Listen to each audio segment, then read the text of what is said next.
Hai, jumpa lagi dengan Jejak Donghua. Kali ini menceritakan Chen Ping'an dimintai tolong oleh keluarga bangsawan Liu untuk mengatasi gangguan siluman rubah yang mengganggu anak mereka. Bagaimanakah kisahnya? Mari kita ikuti. Sekitar 1 jam setelah Cui Dongshan pergi, seorang pria berpenampilan biasa berlari ke penginapan abadi untuk mencari Chen Ping'an.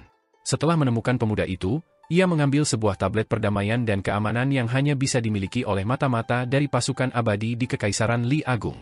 Ekspresi Chen Ping'an tetap tenang, namun pikirannya hampir meledak karena kewaspadaan dan kekhawatiran.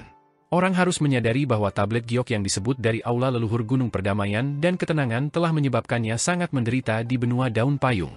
Akibatnya, wajar saja jika ia merasa sangat waspada dan skeptis saat ini. Terlebih lagi, kedua tablet itu bertuliskan kata perdamaian, jadi Chen Ping'an tidak bisa tidak merasa semakin khawatir.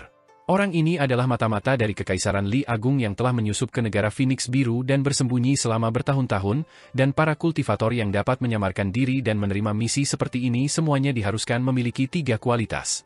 Pertama, mereka harus memiliki keterampilan yang memadai, memiliki kemampuan untuk membunuh orang, dan memiliki kemampuan untuk melarikan diri. Kedua, mereka harus memiliki ketabahan mental, mampu menahan kesepian, dan tetap berkomitmen pada tujuan awal mereka. Mereka harus menunjukkan kesetiaan yang tak tergoyahkan kepada Kekaisaran Li Agung selama beberapa tahun atau bahkan beberapa dekade. Terakhir, mereka harus sangat pandai membaca emosi orang. Jika tidak, mereka tidak akan lebih dari sekadar bidak go yang tidak berguna yang tidak dapat membawa perubahan apapun. Pria yang tampak biasa itu secara alami memiliki semua kualitas ini, jadi dia segera menyadari perubahan halus dalam aura Chen Ping'an. Namun, hal-hal ini tidak ada hubungannya dengannya. Dia secara terbuka mengunjungi Hundred Flower Garden saat ini, jadi tidak dapat dihindari bahwa dia harus berurusan dengan banyak masalah setelah dia menyelesaikan tugasnya di sini dan pergi. Tidak ada yang bisa dia lakukan tentang ini. Orang yang telah memberinya tugas ini terlalu penting. Setelah memasuki kota prefektur yang terletak tepat di bawah hidung Kaisar Bangsa Azur Phoenix, orang yang terhormat itu langsung datang untuk mencarinya. Bukan hanya itu saja, dia bahkan telah memperlihatkan jimat senjata harimau bordir tingkat atas, sesuatu yang memberinya kemampuan untuk memimpin semua mata-mata Kekaisaran Li besar. Pada awalnya, Badan Intelijen Kekaisaran Li Agung terdiri dari 3 faksi. Ada kandang sapi dan kuda yang dikendalikan oleh Guru Kekaisaran Cui Chen, platform embun berwujud tembaga yang dikendalikan oleh Song Changjing, dan paviliun riak hijau yang dikendalikan oleh Selir Kekaisaran. Setiap faksi telah mengurus wilayahnya sendiri, namun Selir Kekaisaran yang telah mengendalikan paviliun riak hijau tiba-tiba mundur dari istana Kekaisaran Li Agung beberapa tahun yang lalu dan pergi ke Gunung Abadi yang berdekatan dengan ibu kota untuk bercocok tanam di pondok beratap jerami. Karena hal ini, Guru Kekaisaran Cui Chen telah menguasai paviliun riak hijau. Setelah itu, di bawah instruksi Kaisar, bahkan platform embun berwujud tembaga Song Changjing telah diserahkan kepada Guru Kekaisaran untuk dikelola. Dengan demikian, Harimau bordir Cui Chen sekarang memiliki kendali penuh atas Badan Intelijen Kekaisaran. Setelah lama tidak berbicara, lelaki berpenampilan biasa itu akhirnya dapat menggunakan dialek resmi Kekaisaran Li Agung lagi, menggunakannya untuk melaporkan berbagai hal kepada pemuda terhormat itu. Ternyata, banteng tanah kuning yang bersembunyi di luar kota prefektur telah memutuskan untuk memulai perjalanan panjang bersama Cui Dongshan. Cui Dongshan akan memberi kesempatan yang ditakdirkan kepada iblis tingkat pengamatan laut, yang memungkinkannya membentuk inti emas dengan lancar. Kemungkinan keberhasilannya sangat tinggi. Chen Ping'an menghela napas lega dan bertanya, "Beranikah aku bertanya, berapa tingkatan tablet perdamaian dan keamanan di tanganmu?" Pria berpenampilan biasa itu sama sekali tidak ragu dan menjawab dengan jujur, "Itu tablet kelas 2, Tuan Muda. Aku malu dan tidak enak memiliki tablet kelas tinggi seperti itu." Kenyataannya, tingkatan tablet perdamaian dan keamanan seseorang adalah rahasia yang cukup besar. Namun, pria berpenampilan biasa itu tidak berani merahasiakannya setelah Chen Ping'an menanyakannya secara khusus. Bagaimanapun, orang yang memegang jimat senjata harimau bordir telah memerintahkannya untuk menjawab semua pertanyaan. Pria berpenampilan biasa itu berdiri dan dengan hormat mengambil sekantong koin, sambil berkata, "Tuan yang terhormat juga memintaku untuk menyerahkan kantong ini kepadamu, Tuan Muda." Dia berkata bahwa itu adalah biaya kuliah. Chen Ping'an berdiri untuk menerima kantong koin tembaga. Dia tidak tahu apakah harus tertawa atau menangis, dan dia meletakkan kantong koin di atas meja sebelum menangkupkan tinjunya ke mata-mata dari Kekaisaran Li Agung dan berkata, "Terima kasih sudah datang ke sini. Aku harap ini tidak akan membawa terlalu banyak masalah bagimu." Senyum tipis muncul di wajah pria berpenampilan biasa itu. Sebenarnya, kata-kata ini sudah cukup baginya. Dia adalah mata-mata yang rela mengorbankan nyawanya demi Kekaisaran Li Agung, jadi tugas-tugas yang menantang seperti ini hanyalah bagian dari tanggung jawabnya. Dia menangkupkan tinjunya dengan hormat dan menjawab, "Anda terlalu sopan, Tuan Muda." Setelah pria berpenampilan biasa itu pergi, Chen Ping'an membuka kantong kain dan menuangkan koin-koin tembaga. Ada setumpuk kecil koin, dan Chen Ping'an tidak tahu apa yang Cui Dongshan coba mainkan. Apakah ini benar-benar tidak lebih dari sekadar biaya sekolah? Serius, bagaimana Cui Dongshan bisa melakukan hal seperti ini, gerutu Pei Qian. Bahkan jika dia tidak memberimu sekantong koin panas rendah, dia setidaknya harus memberimu koin kepingan salju, kan? Sebagai muridmu, bagaimana dia bisa begitu pelit? Namun, suasana hati Chen Ping'an menjadi sedikit lebih baik ketika dia memastikan bahwa tidak ada yang benar-benar istimewa tentang koin-koin tembaga dan kantong uang itu. Setelah ragu-ragu sejenak, dia tidak menaruh koin tembaga itu di harta karun minimisasinya, yang memiliki ruang penyimpanan lebih besar, tetapi di dalam harta karun ke-15, pedang terbang dan harta karun sakunya. Chen Ping'an tersenyum dan menepuk kepala Pei Qian, dan gadis kecil berkulit kecoklatan itu tersenyum lebar sebagai tanggapan. Matanya juga menyipit, membuatnya tampak seperti kucing kecil. Setelah itu, Pei Qian mulai menyalin teks, menulis setiap karakter dan setiap goresan dengan sangat hati-hati. Kebiasaan ini sudah menjadi sifatnya, dan sekarang dia akan merasa sangat aneh dan tidak nyaman jika dia tidak menyalin teks selama sehari. Chen Ping'an berjalan mengelilingi meja dan berlatih kuda-kuda tinju dari panduan mengguncang gunung, kuda-kuda tinju yang menurut pemandu dapat membuat langit dan bumi terbalik. Betapapun anehnya kuda-kuda ini, orang-orang pada akhirnya akan terbiasa setelah melihatnya hari demi hari dalam waktu yang lama. Malam tiba, dan Julian mengunjungi kamar Chen Ping'an, di mana dia melihat Pei Qian duduk di dekat meja dan memegang novel seni bela diri yang telah diberikannya. Sambil membaca, dia menggunakan tangannya yang lain untuk meniru teknik-teknik payah yang dijelaskan dalam novel itu, sambil bergumam. Chen Ping'an duduk, dan di depannya ada buku klasik legalis yang belum ditutup dan disimpannya. Julian tersenyum dan berkata, "Tuan Muda, Anda benar-benar tekun dan pekerja keras, apapun tugasnya. Tidak ada yang terlalu sulit di dunia ini jika Anda berusaha keras." Pepatah lama ini tampaknya merupakan deskripsi yang tepat untuk Tuan Muda. Meskipun keempat orang dalam gulungan gambar itu masing-masing memiliki pikiran dan rencana mereka sendiri ketika keluar dari gulungan gambar itu, bahkan, hal ini masih terjadi hingga hari ini. Mereka memang telah berjuang berdampingan dan mengatasi banyak bahaya yang mengancam saat bepergian bersama dari Kekaisaran Kuan Besar hingga ke negara Phoenix Biru di benua botol harta karun timur. Namun, dalam rentang waktu hanya 1 hari, Sui Youbian, Lu Baixiang, dan Wei Xian semuanya telah memutuskan untuk pergi dan memulai perjalanan mereka sendiri. Pada akhirnya, hanya Julian yang bungkuk yang tersisa. Jadi, mengabaikan pikiran dan rencana keempat seniman bela diri dari tanah terberkati bunga teratai, Chen Ping'an pasti berbohong kepada dirinya sendiri jika dia mengatakan bahwa dia tidak merasakan kesedihan tentang perpisahan ini. Dan setelah itu, Chen Ping'an mengambil 2 pot anggur osmanthus untuk dinikmati bersama Julian. Julian tersenyum dan bertanya, "Tuan Muda, setelah sekian lama, mengapa Anda masih tidak bertanya kepada saya bagaimana saya bisa mengambil 2 langkah besar di jalur Martial Dao?" Jika ini terjadi sebelum Cui Dongshan mengulas apa yang disebut permainan Go Beyond Go bersamanya, Chen Ping'an mungkin telah merenungkan hal ini dan berdebat apakah ia harus bertanya kepada Julian tentang hal itu. Atau mungkin itu adalah efek dari anggur osmanthus yang memengaruhi suasana hatinya, dengan Chen Ping'an sekarang tidak mau menyelidiki masalah ini. Ia tersenyum dan menjawab, "Siapa yang tidak memiliki beberapa pikiran dan rahasia pribadi yang tidak ingin mereka ungkapkan kepada orang lain? Ini sangat normal, dan saya juga tidak berbeda dalam hal ini. Tidak apa-apa menyembunyikan hal-hal ini selama seseorang tidak bermaksud menyakiti orang lain. Mungkin hal-hal ini akan sama dengan anggur osmanthus di tangan kita. Mereka mungkin menjadi semakin harum seiring berjalannya waktu." Julian menggoyangkan kendi anggur osmanthus di tangannya dan berkata sambil menyeringai, "Tuan Muda, karena Anda bersedia memberi saya kendi anggur ini, maka saya juga bersedia menjelaskan situasinya sambil kita minum sepuasnya. Baik itu anggur tua atau anggur baru, pada akhirnya tetaplah anggur. Tuan Muda, kalau begitu mari kita minum dulu." Chen Ping'an tersenyum dan berdenting-denting dengan Julian, setelah itu mereka masing-masing minum seteguk besar anggur. Pei Qian meneteskan air liur, terutama karena dia pernah mencicipi anggur osmanthus sebelumnya. Selama makan malam tahun baru di toko obat debu kota Naga Tua, Chen Ping'an telah menuangkan secangkir kecil anggur osmanthus yang manis dan lezat ini untuknya. Julian menyeka mulutnya dan bertanya, "Tuan Muda, apakah Anda masih ingat Pak Tua Sun?" Chen Ping'an mengangguk sebagai jawaban.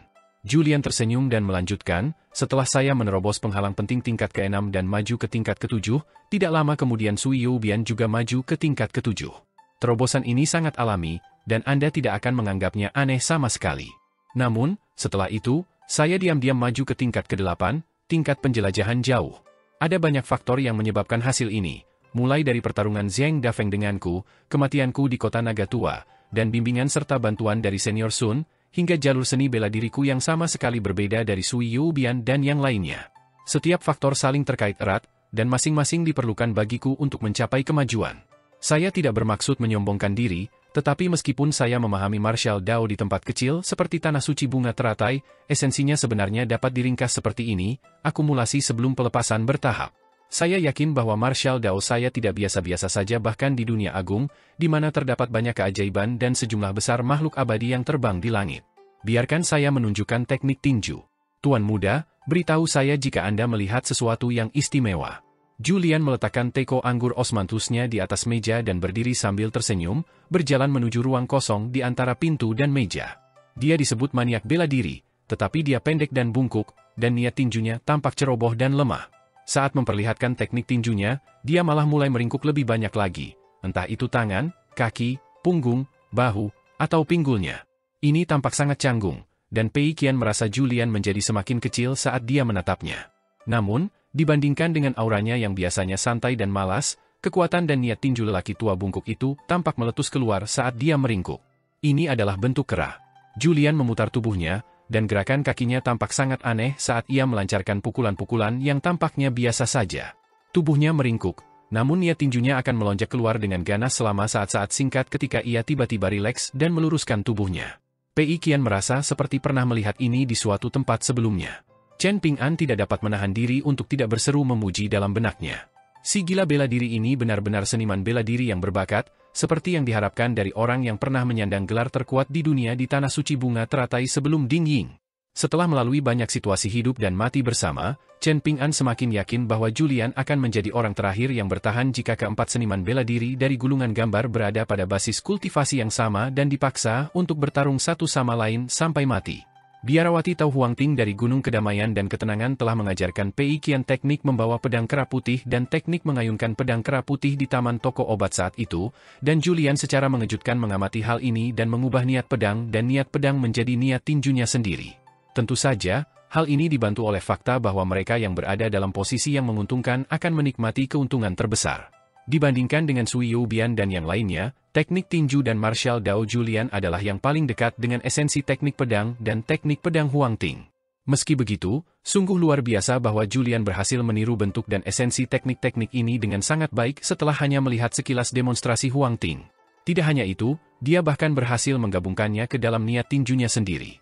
Melihat ini, Chen Ping'an tidak bisa tidak terkesan dengan keterampilan observasi dan bakat kultivasi Julian.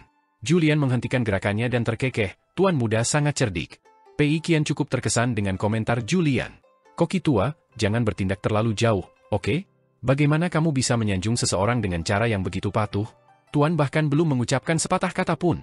Julian tersenyum sebelum memasang ekspresi serius dalam ekspresi yang jarang terlihat, berkata perlahan, "Jalan ini mirip dengan bagaimana Sui Yubian mencoba naik ke atas dengan pedangnya, hasil yang tragis tidak dapat dihindari. Kembali ke tanah suci bunga teratai, sudah terbukti bahwa jalan ini akan menuju jalan buntu. Jadi, aku tidak mendengar ledakan guntur musim semi bahkan sampai hari kematianku. Namun, tidak ada penghalang yang tidak dapat diatasi di dunia asal Tuan Muda. Pada akhirnya, ini karena kamu, Julian, berdiri di ketinggian yang tinggi dan mampu melihat cukup jauh ke kejauhan," puji Chen Ping'an dengan suara yang tulus. Namun, nadanya tiba-tiba menjadi cemas saat dia bertanya, "Tapi kamu telah maju 2 tingkat berturut-turut dengan begitu cepat, jadi apakah ini memengaruhi stabilitas basis kultivasi tingkat ke-7-mu?" Julian menghela napas dan menjawab sambil mengangguk, "Dibandingkan dengan kekuatan dan stabilitas basis kultivasi tingkat ke-6ku, kekuatan dan stabilitas basis kultivasi tingkat ke-7ku memang sangat biasa." Julian meneguk anggurnya sebelum melanjutkan, "Namun, tidak ada yang bisa kulakukan tentang ini. Senior Sun mengungkapkan sebuah rahasia kepadaku, mengatakan bahwa jika semua seniman bela diri yang tampaknya luar biasa di benua botol harta karun timur terus menunda-nunda terlalu lama, maka benua ini pada akhirnya akan menjadi tanah kesedihan bagi semua seniman bela diri murni di tingkat ke-7 dan ke-8. Para seniman bela diri ini tidak akan lagi memiliki kemampuan untuk maju dalam hidup mereka. Karena itu, aku ingin maju lebih cepat dan mengambil langkah yang lebih besar, memanfaatkan kesempatan untuk maju ke tingkat ke-9 secepat mungkin. Aku akan memesan tempat untuk diriku sendiri sebelum mempertimbangkan hal lain. Bahkan jika aku seorang Master Go tingkat ke-9 yang lemah, maju ke tingkat ke-9 masih lebih baik daripada tetap berada di tingkat ke-8 selama sisa hidupku." Chen Ping'an merenungkan hal ini sejenak. Saat mengunjungi kuil orang bijak bela diri di kota kabupaten sebelumnya, Cui Dongshan telah menggunakan kemampuan mistis untuk mewujudkan keberuntungan bela diri bangsa Phoenix Biru. Jadi, penjelasan Julian bukan tanpa alasan. Selain itu, dia sudah sangat menyadari bahaya yang tersembunyi. Jika dia maju ke tingkat ke-9 suatu hari, sangat mungkin jalan buntu perjalanan seni bela dirinya hanya itu, tingkat ke-9. Dia tidak akan lagi memiliki kesempatan untuk mencapai tingkat akhir yang sebenarnya. Selain itu, masih ada anggapan tentang kuat dan lemah bahkan di antara sejumlah kecil seniman bela diri tingkat ke-9, dan tidak seperti permainan Go antara sesama Master Go tingkat ke-9, sangat tidak mungkin seseorang dapat menggunakan teknik abadi yang cerdik untuk menebus kelemahan mereka dan membalikkan keadaan. Seniman bela diri tingkat ke-9 yang lebih lemah ditakdirkan untuk mati jika mereka bertemu dengan seniman bela diri tingkat ke-9 yang lebih kuat.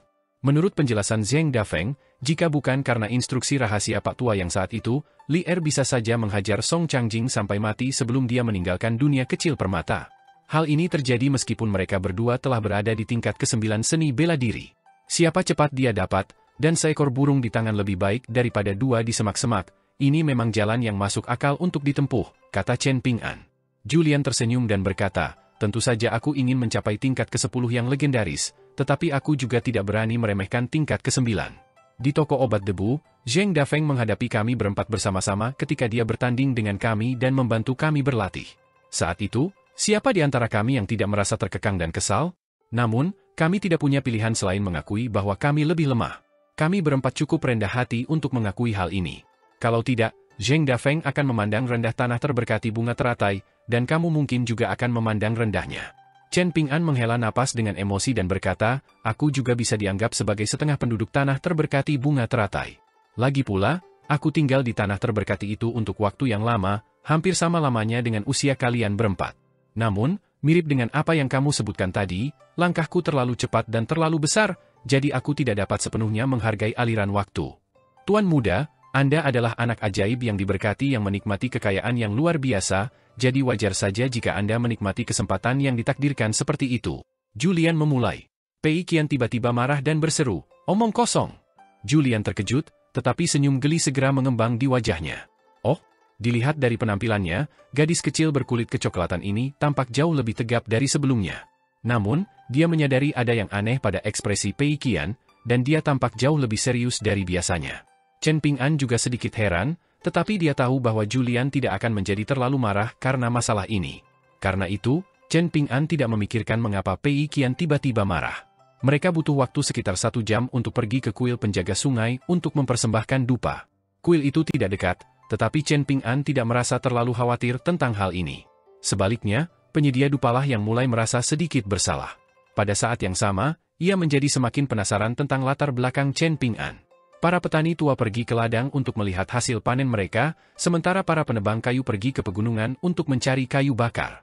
Karena penduduk pegunungan hidup dari gunung dan penduduk pantai hidup dari air, wajar saja jika orang yang berbeda melihat sesuatu dengan sangat berbeda.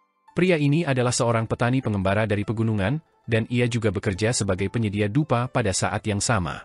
Akibatnya, ia akan bertemu lebih banyak petani daripada orang biasa. Selain itu, bangsa Azur Phoenix sangat berbeda dari sebagian besar kekaisaran dan negara lain di benua botol harta karun timur.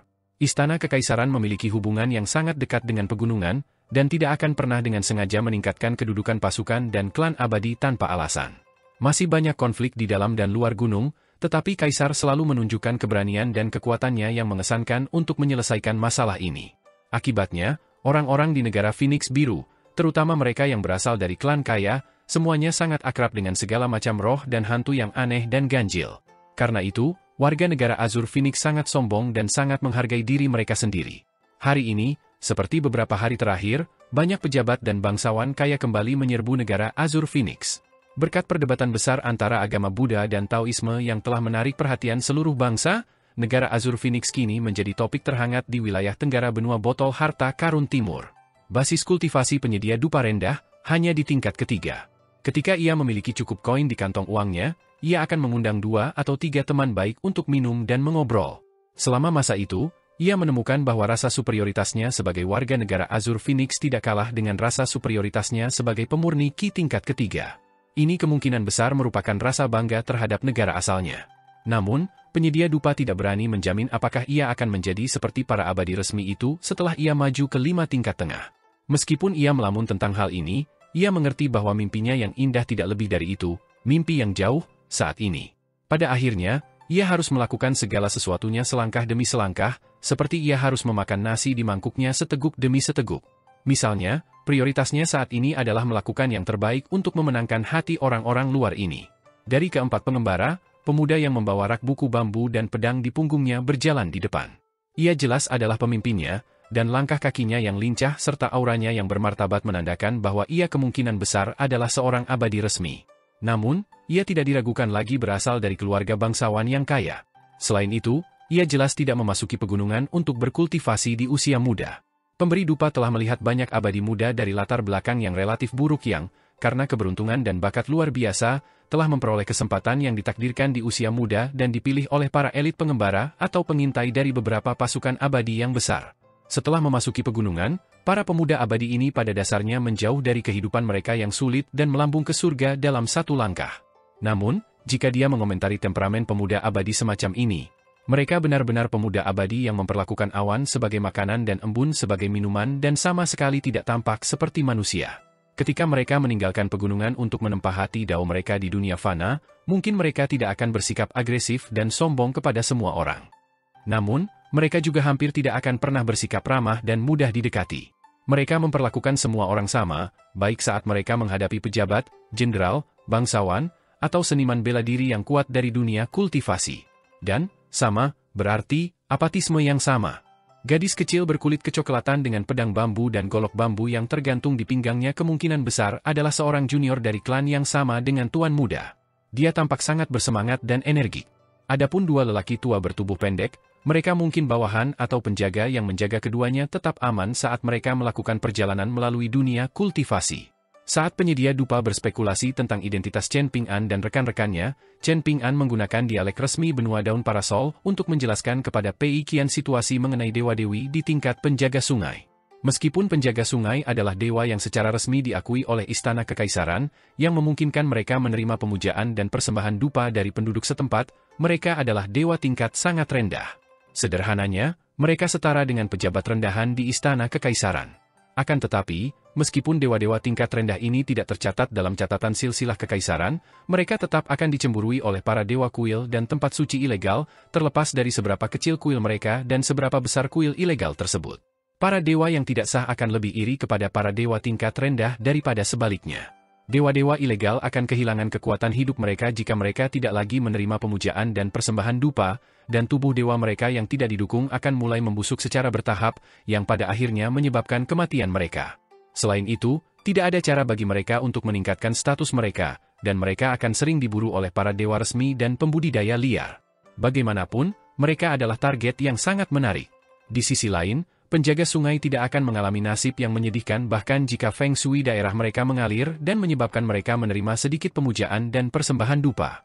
Selama Istana Kekaisaran masih ada dan bersedia membantu, mereka dapat pindah ke daerah lain dan terus menerima pemujaan dan persembahan. Tubuh dewa mereka juga dapat disembuhkan. Setelah tiba di kuil penjaga sungai, yang luasnya sekitar 1 hektar, petugas kuil segera berjalan keluar untuk menyambut Chen Ping'an dan rekan-rekannya. Ia secara pribadi menjelaskan prestasi penjaga sungai tersebut kepada para pengunjung, dan ia juga bercerita tentang beberapa puisi dan ungkapan terkenal yang ditinggalkan di dinding oleh para cendekiawan dan sastrawan yang berkunjung. Saat mereka berjalan ke aula utama untuk mempersembahkan dupa, petugas kuil dengan halus memberi isyarat kepada Chen Ping'an bahwa ia juga dapat meninggalkan pikirannya di dinding jika ia menghabiskan 3 hingga 5 koin kepingan salju lagi. Semakin banyak yang ia belanjakan, semakin baik lokasi tempat ia dapat menulis. Memang, ia dapat menulis di lokasi utama tempat para pengunjung masa depan dapat menghargai karyanya. Tidak hanya itu, kuil juga akan merawatnya dengan baik, mencegahnya terkikis oleh unsur-unsur alam. Selain itu, para pengunjung kuil penjaga sungai juga dapat menyumbangkan uang atau menyalakan lampu api abadi. Kedua hal ini merupakan interaksi positif yang akan menghasilkan ikatan karma yang baik. Namun, ini sepenuhnya terserah Chen Ping'an dan yang lainnya, dan kuil pasti tidak akan memaksa mereka untuk melakukan semua hal ini. Ada ekspresi agak canggung di wajah penyedia dupa, dan ia tidak berpartisipasi dalam percakapan ini meskipun petugas kuil meliriknya dengan penuh arti beberapa kali, mengingatkannya untuk ikut campur dan membicarakan sesuatu. Namun, ia tidak dapat memaksa dirinya untuk melakukan hal ini. Meskipun ia mencari nafkah dengan cara yang tidak pantas bagi seorang penyuling qi, ia adalah orang jujur yang tidak bisa memaksakan diri untuk membicarakan sesuatu. Oleh karena itu, penyedia dupa hanya berpura-pura tidak menyadari tatapan penuh arti dari petugas kuil. Chen Ping'an memberi Pei Qian dan Julian masing-masing 3 batang dupa. Namun, ia tidak memberikannya kepada Shiro, karena Shiro adalah hantu yang tinggal di tubuh abadi, jadi ia takut akan melakukan tabu dan menimbulkan konflik yang tidak diinginkan. Setelah Chen Ping'an dan yang lainnya mempersembahkan dupa, petugas kuil merasa tidak ada harapan untuk memeras uang dupa lagi dari para pengunjung ini. Namun, ia tidak bersikap tidak ramah karena hal ini, dan ia hanya merasa kecewa. Ia tetap bersikap sopan dan hangat, dan ia bahkan mengundang Chen Ping'an dan teman-temannya untuk tinggal dan mengunjungi kediamannya untuk minum teh. Penyedia dupa tetap diam sepanjang waktu, namun akhirnya ia membuka mulutnya lagi saat ini, juga mengundang Chen Ping'an dan teman-temannya untuk tinggal untuk minum teh. Ia menjelaskan bahwa meskipun air sungai adalah pilihan yang sangat buruk untuk menyeduh teh, air sungai di dekat kuil ini sangat berbeda. Air ini mengandung sedikit saripati air yang bermanfaat bagi tubuh seseorang. Petugas kuil hampir tertawa terbahak-bahak saat mendengar ini. Sementara Chen Ping'an dan yang lainnya menghargai gosokan prasasti di koridor, petugas kuil memanfaatkan kesempatan untuk memperlambat dan diam-diam menendang penyedia dupa dari belakang. Ia terlalu banyak membantu orang luar. Penyedia dupa menyeringai sebagai tanggapan, tampaknya sudah terbiasa dengan ini. Chen Ping'an dengan sopan menolak tawaran teh dari petugas kuil, dan ia malah bertanya kepada Pei Qian, apakah Anda ingin menulis di dinding? Pei Qian menggelengkan kepalanya dengan kuat. Itu akan menghabiskan 3 hingga 5 koin kepingan salju. Mengapa petugas kuil tidak langsung merampoknya saja? Jika dia menukarnya dengan koin perak, akan ada cukup koin untuk meremukannya sampai mati. Dia jelas tidak ingin tuannya menghabiskan begitu banyak uang. Lagi pula, Lang Pipit di kota prefektur itu hanya menghabiskan 8 tael perak. Namun, Chen Ping'an menoleh ke petugas kuil yang sudah tua dan bertanya sambil tersenyum, bisakah Anda memilih dinding yang relatif tidak mencolok untuk saya? Jenis yang harganya 3 koin kepingan salju? Kami berdua ingin menuliskan beberapa pemikiran. Oh, benar, apakah ada batasan berapa banyak karakter yang dapat kami tulis? Pei Qian hampir melempar tongkat pendakiannya saat mendengar ini. Dia buru-buru meraih lengan baju Chen Ping'an dan dengan marah menggelengkan kepala kecilnya. Jika itu bukan dinding di tempat dengan feng shui yang sangat bagus, maka 3 koin kepingan salju akan cukup bagi tuan muda untuk mengisi seluruh dinding, petugas kuil itu buru-buru menjawab. Setelah itu, petugas kuil dengan cepat membawa Chen Ping'an dan yang lainnya ke lokasi yang sesuai. Sambil melakukannya, ia meminta penyedia dupa untuk membantunya memberitahu yang lain di kuil, memberitahu mereka untuk menyiapkan kuas kaligrafi dan tinta berkualitas tinggi secepat mungkin. Mereka berhenti di sebuah koridor di halaman keempat, dan petugas kuil tersenyum bangga saat mereka menunggu kuas kaligrafi dan tinta tiba. Ia menunjuk sebuah puisi di dinding terdekat dan memujinya. Meskipun tempat ini relatif tidak mencolok dan jauh dari pintu masuk utama, sebenarnya ini adalah sebidang tanah yang berharga dengan feng shui yang sangat bagus. Sejujurnya, Tuan Muda, saya hanya membawa Anda ke sini karena benar-benar ada ikatan karma yang baik di antara kita. Di sana ada karya berharga dari asisten menteri tua bangsa Phoenix Biru. Asisten Menteri Liu adalah seorang sastrawan yang benar-benar terkenal di bangsa Phoenix Biru, dan tidak diragukan lagi bahwa ia layak mendapatkan ketenarannya sebagai sarjana Konfusianisme yang berpengetahuan luas. Naskahnya yang biasa sangat brilian, dan saya yakin Anda sudah mengakui keterampilannya yang luar biasa. Tidak perlu saya katakan apapun lagi. Garis-garisnya kuat, dan karakternya mencerminkan kekuatan dan kesehatan di usia tua. Chen Ping'an setuju sambil mengangguk. Dia tidak berpura-pura, dan pujiannya berpusat pada fakta bahwa dia memang telah melihat banyak karya kaligrafi yang cemerlang sebelumnya.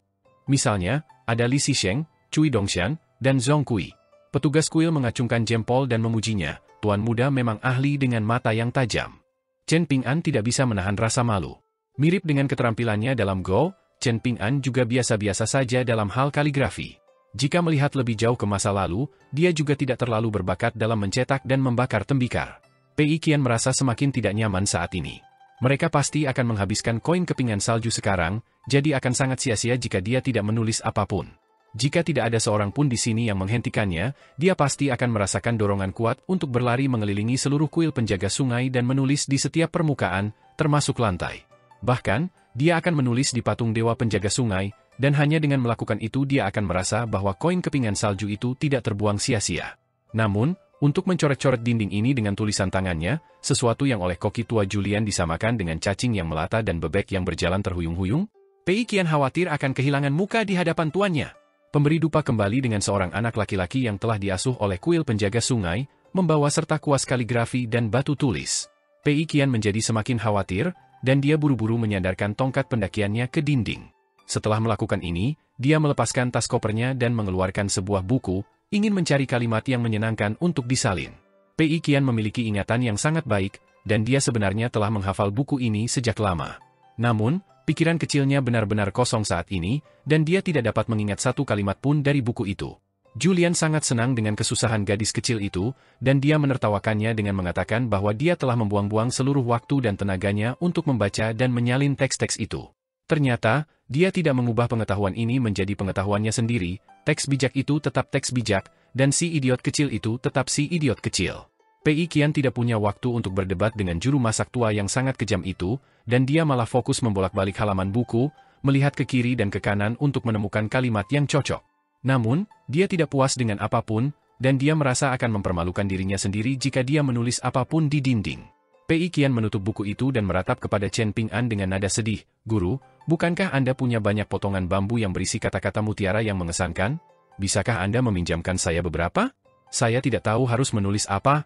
Chen Ping'an telah menerima kuas kaligrafi dan hendak menulis beberapa baris puisi yang ia sukai di dinding, tetapi setelah melihat ekspresi Pei Qian yang menyedihkan, ia menahan tawanya dan menyerahkan kaligrafinya kepadanya, sambil berkata, "Kalimat mana di buku itu yang menurutmu paling masuk akal? Anda dapat menuliskannya di dinding.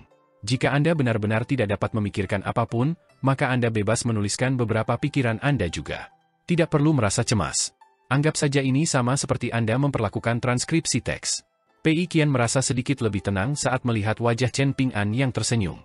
Dia menarik napas dalam-dalam dan menerima kuas kaligrafi, lalu mengangkat kepala kecilnya dan menatap dinding seputih salju. Namun, tatapannya terus beralih ke bawah, dan akhirnya dia berjongkok dan memutuskan untuk menulis di kaki dinding. Tidak ada hantu atau roh yang hadir untuk menakutinya, dan Cui Dongshan yang mengintimidasi juga tidak ada di sana untuk menekannya. Jadi, sungguh pemandangan yang sangat langka melihat Pei Qian menjadi pemalu seperti ini. Chen Ping'an tersenyum dan mencengkeram telinga Pei Qian, menariknya ke atas sebelum berjongkok dan menyuruhnya naik ke bahunya. "Tulislah di atas tembok, tidak seorang pun akan melihat huruf-huruf di sana juga. Ada banyak kuda tampan dan kereta besar di jalan resmi, dan juga cukup banyak orang aneh yang mengenakan pakaian yang menarik perhatian." Pei Qian yang masih muda dan tidak berpengalaman hanya bisa mengatakan bahwa mereka kaya, tetapi Chen Ping'an, Julian, dan Shiro memiliki keterampilan pengamatan yang lebih baik daripada penyedia dupa dari kuil penjaga sungai. Benar-benar ada sejumlah besar pemurni Qi yang bepergian di sekitar negara Azure Phoenix dan terlibat dalam situasi yang suram saat ini. Sementara itu, Pei Qian kemungkinan besar masih merasa sakit hati tentang koin kepingan salju yang telah dihabiskan untuk menulis di dinding di kuil penjaga sungai. Dia belum memulihkan energi dan semangatnya, dan dia tampak sedih dan lesu saat berjalan. Tentu saja, mungkin juga dia merasa malu karena memiliki tulisan terburuk dari ketiga orang itu. Namun kali ini, Julian tidak mengganggu Pei Qian. Akibatnya, keadaan relatif tenang dan damai saat mereka bepergian, menyebabkan Shiro merasa sedikit aneh karena perubahan suasana yang tiba-tiba. Jika mereka mengikuti rute normal, mereka tidak akan melewati taman singa tempat siluman rubah itu membuat masalah. Setelah tiba di jalan bercabang, di mana satu jalan akan membawa mereka melewati taman singa, Chen Ping'an sama sekali tidak ragu saat ia memilih jalan lain, yang akan langsung membawa mereka ke ibu kota. Hal ini membuat Shiro bisa bernapas lega.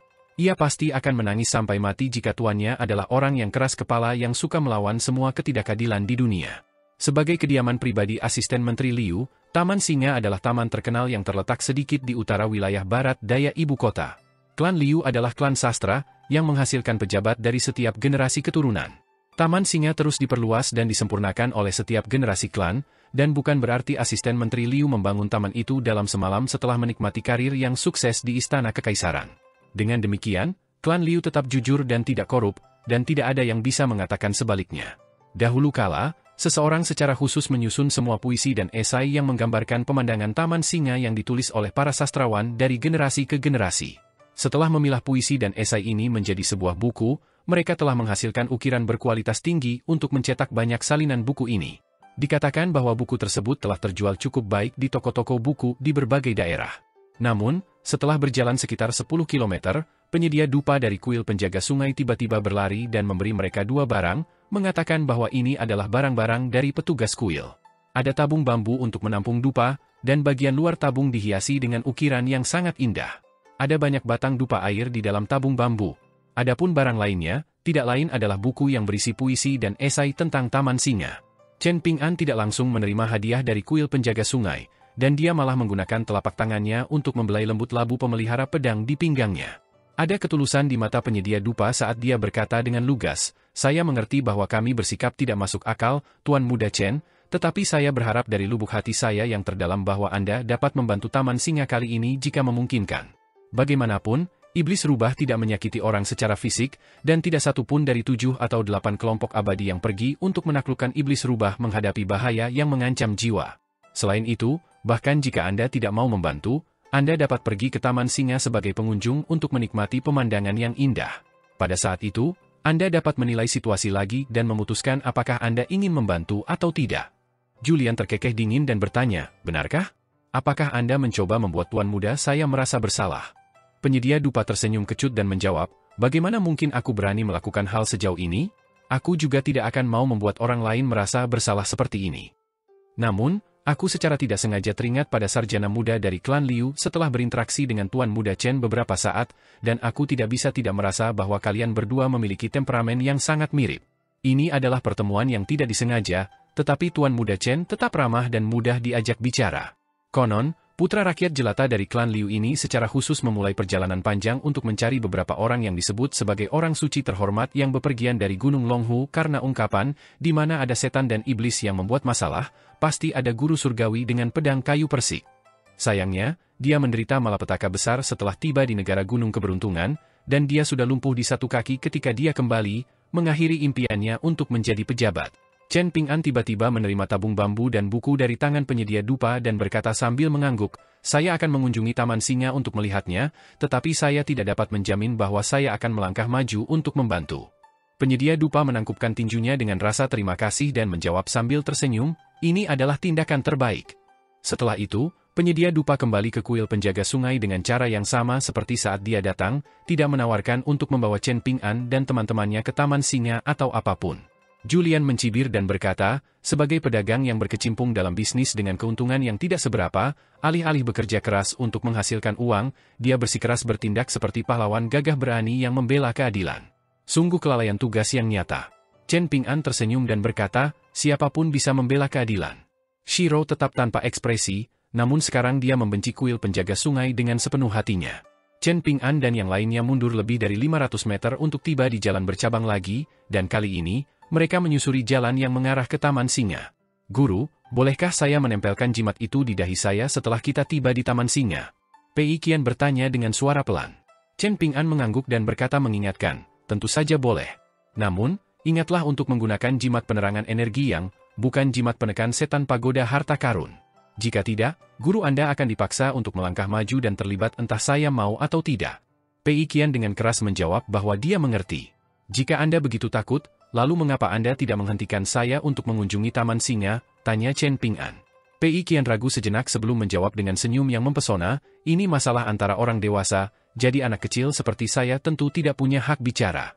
Chen Ping'an tertawa terbahak-bahak sambil menepuk kepala kecilnya.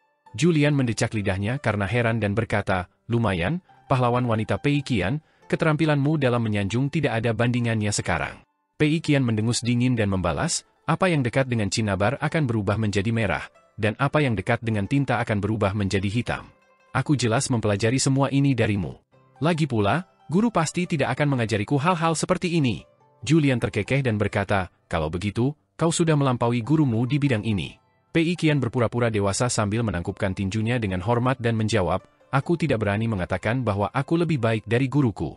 Keterampilan junior ini dalam menyanjung masih puluhan ribu mil di belakang senior tua Ju." Julian juga menangkupkan tinjunya sebagai balasan, berkata dengan nada pura-pura sopan, "Tidak, kau terlalu rendah hati sekarang. Generasi muda sepertimu pasti akan melampauku di tahun-tahun mendatang." Dengan lelaki tua dan gadis kecil yang saling bercanda dan mengganti topik pembicaraan, perjalanan mereka ke Taman Singa terasa sangat santai dan tanpa beban. Setelah tiba di dekat Taman Singa, yang terletak di celah gunung, dapat dikatakan bahwa mereka sudah dikelilingi oleh pegunungan di semua sisi. Tentu saja, ini hanya jika mereka mengabaikan aliran sungai kecil dan jalan lumpur yang sempit. "Saya akan meminjam tablet perdamaian dan keselamatan dari Cui Dongshan jika saya tahu tentang ini lebih awal." Chen Ping'an menghela napas dan berkata dengan emosi. Julian sedikit bingung, dan dia bertanya, "Bukankah kavaleri berat Kekaisaran Li Agung baru saja mendirikan perkemahan di wilayah tengah benua botol berharga timur? Selain itu, Ada juga Akademi Pemandangan Danau yang harus dihadapi oleh kavaleri berat. Saya tidak yakin apakah mereka dapat melanjutkan ekspedisi mereka ke selatan. Kalau tidak, Kekaisaran Li Agung tidak perlu membuang begitu banyak waktu dan upaya untuk merencanakan sesuatu di kota Naga Tua, bahkan sampai menggunakan bantuan Du Mao dari Sekte Daun Payung. Tindakan klan Song sama saja dengan membawa serigala ke rumah mereka sendiri, dan ini bisa saja memicu kemarahan massal di seluruh benua botol berharga timur. Jika kita menilik sejarah Tanah Suci Bunga Teratai, ada banyak contoh orang yang akhirnya kehilangan kendali atas wilayah dan kekuatan penting demi keuntungan jangka pendek. Sejujurnya, situasi di sini sedikit berbeda dari situasi di Tanah Suci Bunga Teratai, jelas Chen Ping'an. Kekaisaran Li Agung telah melakukan berbagai hal dengan cara yang mantap dan penuh perhitungan, dan karena itulah mereka menikmati posisi yang baik saat ini. Sebenarnya, tidak ada salahnya jika aku memberitahu kalian sesuatu untuk memungkinkan kalian lebih memahami sifat komprehensif dari rencana Kekaisaran Li Agung. Setelah Cui Dongshan meninggalkan Taman 100 Bunga, orang lain datang dan mengunjungiku. Kalian seharusnya tahu ini, kan? Julian mengangguk dan menjawab, saya khawatir ini masalah rahasia, jadi saya memutuskan untuk tinggal di kamar saya sendiri. Chen Ping'an menepuk kepala Pei Qian dan terkekeh, mengapa kamu tidak memberitahu Julian tentang asal-usul tablet perdamaian dan keamanan terlebih dahulu? Pei Qian menjadi sangat bertekad untuk mendapatkan tablet perdamaian dan keamanan setelah mengetahui kemampuannya. Dia ingin segera membeli satu untuk dirinya sendiri setelah dia bekerja keras untuk menabung cukup banyak uang. Pada awalnya, tablet perdamaian dan keamanan tidak lebih dari jimat senjata dari Gunung Bela Diri Sejati dan kuil angin salju, dua kuil leluhur sekte militer. Saat itu, jimat senjata ini digunakan untuk melindungi para kultivator militer ketika mereka meninggalkan gunung untuk berkeliling dunia kultivasi dan berlatih. Para kultivator dari Gunung Bela Diri Sejati seringkali bergabung dengan tentara, dan tentara Kekaisaran Li Agung tentu saja merupakan pilihan yang optimal. Sementara itu, Sagi Ruan Qiong dari kuil angin salju telah memasuki dunia kecil permata dan menjadi seorang Sagi yang bertanggung jawab untuk mengawasi dunia kecil. Setelah itu, ia secara langsung mendirikan sebuah kekuatan di prefektur mata air naga, sebuah tindakan yang jelas lebih dari sekadar keputusan impulsif. Dengan kata lain, jelas bahwa Kekaisaran Li Agung dan kuil angin salju telah saling berhubungan untuk waktu yang lama. Karena alasan-alasan ini dan banyak lagi, tablet perdamaian dan keselamatan secara bertahap telah menjadi jimat penyelamat hidup yang paling kuat bagi para pemurni Qi di Kekaisaran Li Agung. Kembali ketika kultivator Mohis Suruo dengan mudah memblokir serangan pedang Dewa Pedang Kuil Angin Salju Wei Jin, yang pertama memberi anak laki-laki kecil berbaju biru dan gadis kecil berbaju merah muda masing-masing tablet perdamaian dan keselamatan. Pada saat itu, Chen Ping'an hanya merasa bahwa ini adalah barang-barang yang sangat berharga. Namun, mengingat kembali sekarang, ia menyadari bahwa ia telah sangat meremehkan kemurahan hati Suruo. Setelah mendengarkan Pei Qian menjelaskan asal-usul tablet perdamaian dan keselamatan, Julian tersenyum dan berkata, Tuan Muda, sekarang Anda dapat menambahkan sentuhan akhir. Dengan menggunakan kemampuan seorang seniman bela diri murni dan meringkas suaranya menjadi seutas benang, Chen Ping'an diam-diam memberitahu Julian, pria yang mengunjungiku di Taman 100 Bunga adalah mata-mata dari Kekaisaran Li Agung. Dia memiliki tablet perdamaian dan keamanan tingkat 2.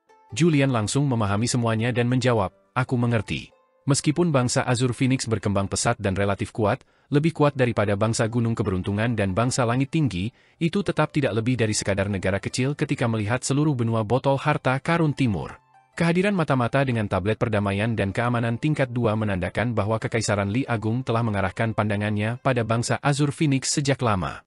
Tidak hanya itu, Kekaisaran Li Agung juga memandang negara kecil ini dengan sangat penting, memperlakukannya sebagai wilayah yang harus mereka taklukkan. Dengan mempertimbangkan hal ini, para pejabat, cendekiawan, serta klan kaya yang telah terseret oleh kobaran api perang di wilayah tengah benua botol harta karun timur hanya dialihkan menjauh sesuai dengan rencana Kekaisaran Li besar. Bangsa Phoenix biru jelas bukan surga tempat orang bisa berlindung dari perang. Dengan memanfaatkan tren besar di separuh benua, Kekaisaran Li Agung telah dengan mudah mengusir ikan ke dalam jaring tempat mereka dapat menangkap semuanya sekaligus. Harimau bordir Kekaisaran Li Agung benar-benar ahli taktik. Tidak heran Lu Baixiang yang sombong mengagumi dan ingin bertemu ahli Go yang dijelaskan dalam buku pegangan Go awan warna-warni ini. Chen Ping'an hanya tersenyum menanggapi. Belum lama ini, guru Kekaisaran Li Agung, tepatnya separuh harimau bordir, tampaknya jauh tetapi sebenarnya sangat dekat. Namun, dari keempat orang dalam gulungan gambar, hanya Wei Xian yang mengenali guru kekaisaran setelah terlibat dalam duel mematikan dengannya. Berjalan di antara pegunungan hijau yang menjulang tinggi dan air sungai yang menggelegak, bidang pandang mereka tiba-tiba terbuka. Taman Singa, dengan dinding putih dan atap genteng hitam, terletak di celah gunung yang lebar. Itu seperti anggrek liar di pegunungan, itu seperti keindahan yang anggun di ladang. Julian tertawa terbahak-bahak dan memujinya, pemandangan di sini sangat indah. Bahkan jika perjalanan ini tidak menghasilkan apapun selain kenangan akan pemandangan ini yang hidup di hati saya, itu akan tetap sepadan dengan waktu kita untuk bepergian ke sini. Pria tua bungkuk itu berpendapat aneh bahwa pemandangan indah yang memasuki pandangannya pada dasarnya akan menjadi milik kesayangannya, apakah itu pemandangan alam yang indah atau orang-orang yang cantik. Itu semua akan menjadi miliknya. Chen Ping'an memiliki firasat bahwa ada sesuatu yang salah dengan sudut pandang ini. Namun, pada saat yang sama, dia juga merasa itu cukup bagus. Chen Ping'an tidak pernah memperlakukan keempat seniman bela diri dari gulungan gambar sebagai bonekanya, dan ini sebagian karena kepribadiannya. Namun, bukankah ini karena kekuatan yang berbeda dari keempat orang itu juga? Bukankah karena ini Chen Ping'an tidak bisa melihat mereka sebagai benda mati yang sederhana? Sebelum tiba di Taman Singa, satu bagian jalan hanya cukup lebar untuk menampung satu kereta kuda. Saat berjalan di sepanjang bagian jalan yang panjangnya 1 hingga 2 kilometer ini, Chen Ping'an sangat ingin tahu tentang apa yang akan terjadi jika dua kereta kuda bertemu satu sama lain dari arah yang berlawanan. Apa yang akan mereka lakukan? Siapa yang akan maju dan siapa yang akan mundur? Ada pohon kuno yang menjulang tinggi yang tertanam dalam di samping sungai, dan ada juga riak-riak putih yang berkilauan di permukaan tebing batu. Ada sebuah paviliun kecil di dekatnya, dan seorang lelaki tua yang tampak anggun yang berpakaian seperti seorang pelayan berjalan keluar dengan seorang gadis muda berusia sekitar 13 atau 14 tahun. Mereka berdua berjalan cepat ke arah Chen Ping'an dan teman-temannya, dan lelaki tua itu tersenyum dan bertanya, "Apakah kalian para dewa terhormat yang datang ke sini dari jauh setelah mendengar tentang reputasi Taman Singa?" Chen Ping'an merasa sedikit canggung. Pria tua itu membantu Chen Ping'an melepaskan diri dari situasi canggung itu, dengan berkata, "Tuan muda, saya kira Anda sudah mengetahui masalah yang sedang melanda Taman Singa saat ini. Setan Rubah telah berkunjung dengan jadwal yang sangat jelas akhir-akhir ini, dia datang ke Taman Singa setiap 10 hari sekali. Sudah 5 hari sejak terakhir kali dia berkunjung untuk menimbulkan masalah, jadi ada lebih dari cukup waktu bagi Anda untuk menikmati pemandangan jika memang itu tujuan Anda di sini. Perdebatan antara Buddhisme dan Taoisme juga akan dimulai di ibu kota dalam waktu 3 hari, jadi Taman Singa juga tidak berani menunda perjalanan Anda yang terhormat." Chen Ping'an tidak berbasa-basi lagi dan langsung ke pokok permasalahan, menjawab, "Kalau begitu, saya akan merepotkan Anda selama beberapa hari sementara saya menilai situasinya terlebih dahulu." Kepala pelayan tua itu kemungkinan besar baru-baru ini menyambut semua jenis makhluk abadi yang terhormat, dan kemungkinan besar dia juga menyambut sejumlah besar kultivator pengembara, sekelompok kultivator yang jarang menunjukkan diri di depan umum. Jadi, dia tidak bertele-tele saat dia memimpin Chen Ping'an dan yang lainnya ke Taman Singa, dan dia menjelaskan semua tentang situasi terkini kepada para pengunjung. Ini terjadi meskipun Chen Ping'an hanya mengungkapkan namanya dan bukan latar belakangnya. Siluman rubah itu menyebut dirinya sebagai Master King, dan dia memiliki basis kultivasi yang tinggi dan juga mahir dalam berbagai teknik iblis, membuatnya sangat sulit untuk dilawan. Akar dari situasi yang tidak menguntungkan ini telah berakar di pasar musim dingin lalu, di mana siluman rubah itu kagum setelah bertemu dengan putri muda asisten menteri. Dia bertekad untuk menjadi mitra Dao abadi dengannya, dan awalnya dia datang dengan hadiah-hadiah berharga dan melamarnya. Saat itu, asisten Menteri Liu belum menyadari pemuda tampan itu dan identitas aslinya sebagai siluman rubah, dan dia hanya menganggap ini sebagai kasus seorang pemuda berbakat yang tertarik pada putrinya yang berbudi luhur. Asisten Menteri Liu tidak marah, dan dia menganggap pemuda itu impulsif dan penuh dengan energi muda. Pada akhirnya, dia dengan sopan menolak permintaan pemuda itu, dengan mengatakan bahwa putri bungsunya sudah memiliki perjanjian pernikahan. Setelah mendengar ini, pemuda itu tersenyum dan pergi, membuat Lion Garden percaya bahwa masalah itu sudah selesai. Namun, tanpa diduga, pemuda itu datang lagi pada malam tahun baru, menantang asisten Menteri Liu untuk bermain Go 10 kali. Dia mengusulkan bahwa jika dia menang, maka asisten Menteri Liu harus menyetujui pernikahan antara dia dan putri bungsunya. Pada saat yang sama, siluman rubah juga mengatakan bahwa dia dapat memberi klan Liu dan Lion Garden kesempatan yang ditakdirkan, yang cukup besar untuk meningkatkan status mereka secara signifikan.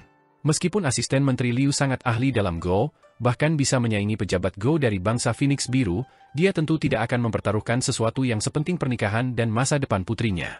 Karena itu, dia menolak lamaran siluman rubah itu sekali lagi. Setelah itu, pemuda tampan itu akan berlari untuk membuat masalah setiap 2 hari. Seiring berjalannya waktu, wanita muda itu perlahan-lahan menjadi semakin kurus, juga menjadi sangat kurus sehingga dia hampir tidak bisa berjalan dengan baik. Baru pada saat inilah asisten Menteri Liu menyadari bahwa malapetaka telah menimpa putrinya, jadi dia segera memerintahkan seseorang untuk pergi ke ibu kota untuk mencari bantuan. Namun, Orang itu secara mengejutkan terjebak dan akhirnya berjalan berputar-putar, gagal tiba di ibu kota dan malah kembali ke Taman Singa setiap saat. Dia tidak dapat meninggalkan jalan setapak gunung kecil itu tidak peduli apa yang dia coba. Untungnya, seorang tetua tamu di klan Liu memiliki pemahaman kasar tentang beberapa masalah abadi, jadi setelah perencanaan yang sulit dan panjang, klan Liu akhirnya berhasil menyebarkan berita tentang situasi mereka dan meminta bantuan. Tak lama setelah biarawati tahu dari ruang pedang tahu pergi, Pei Qian diam-diam berjingkat keluar dari kamarnya dengan jimat kertas kuning di dahinya.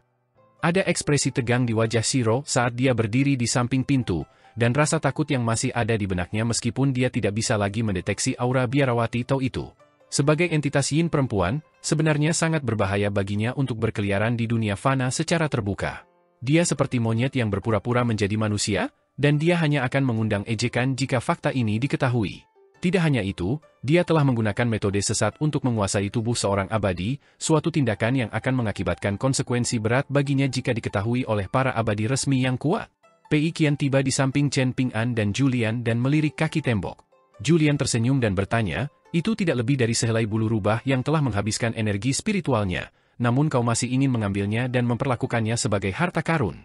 Ia mengulurkan tangan dan membuat gerakan meraih, menyebabkan helai bulu rubah hitam yang telah mendukung teknik ilusi iblis dari siluman rubah melayang dan mendarat di antara jari-jarinya.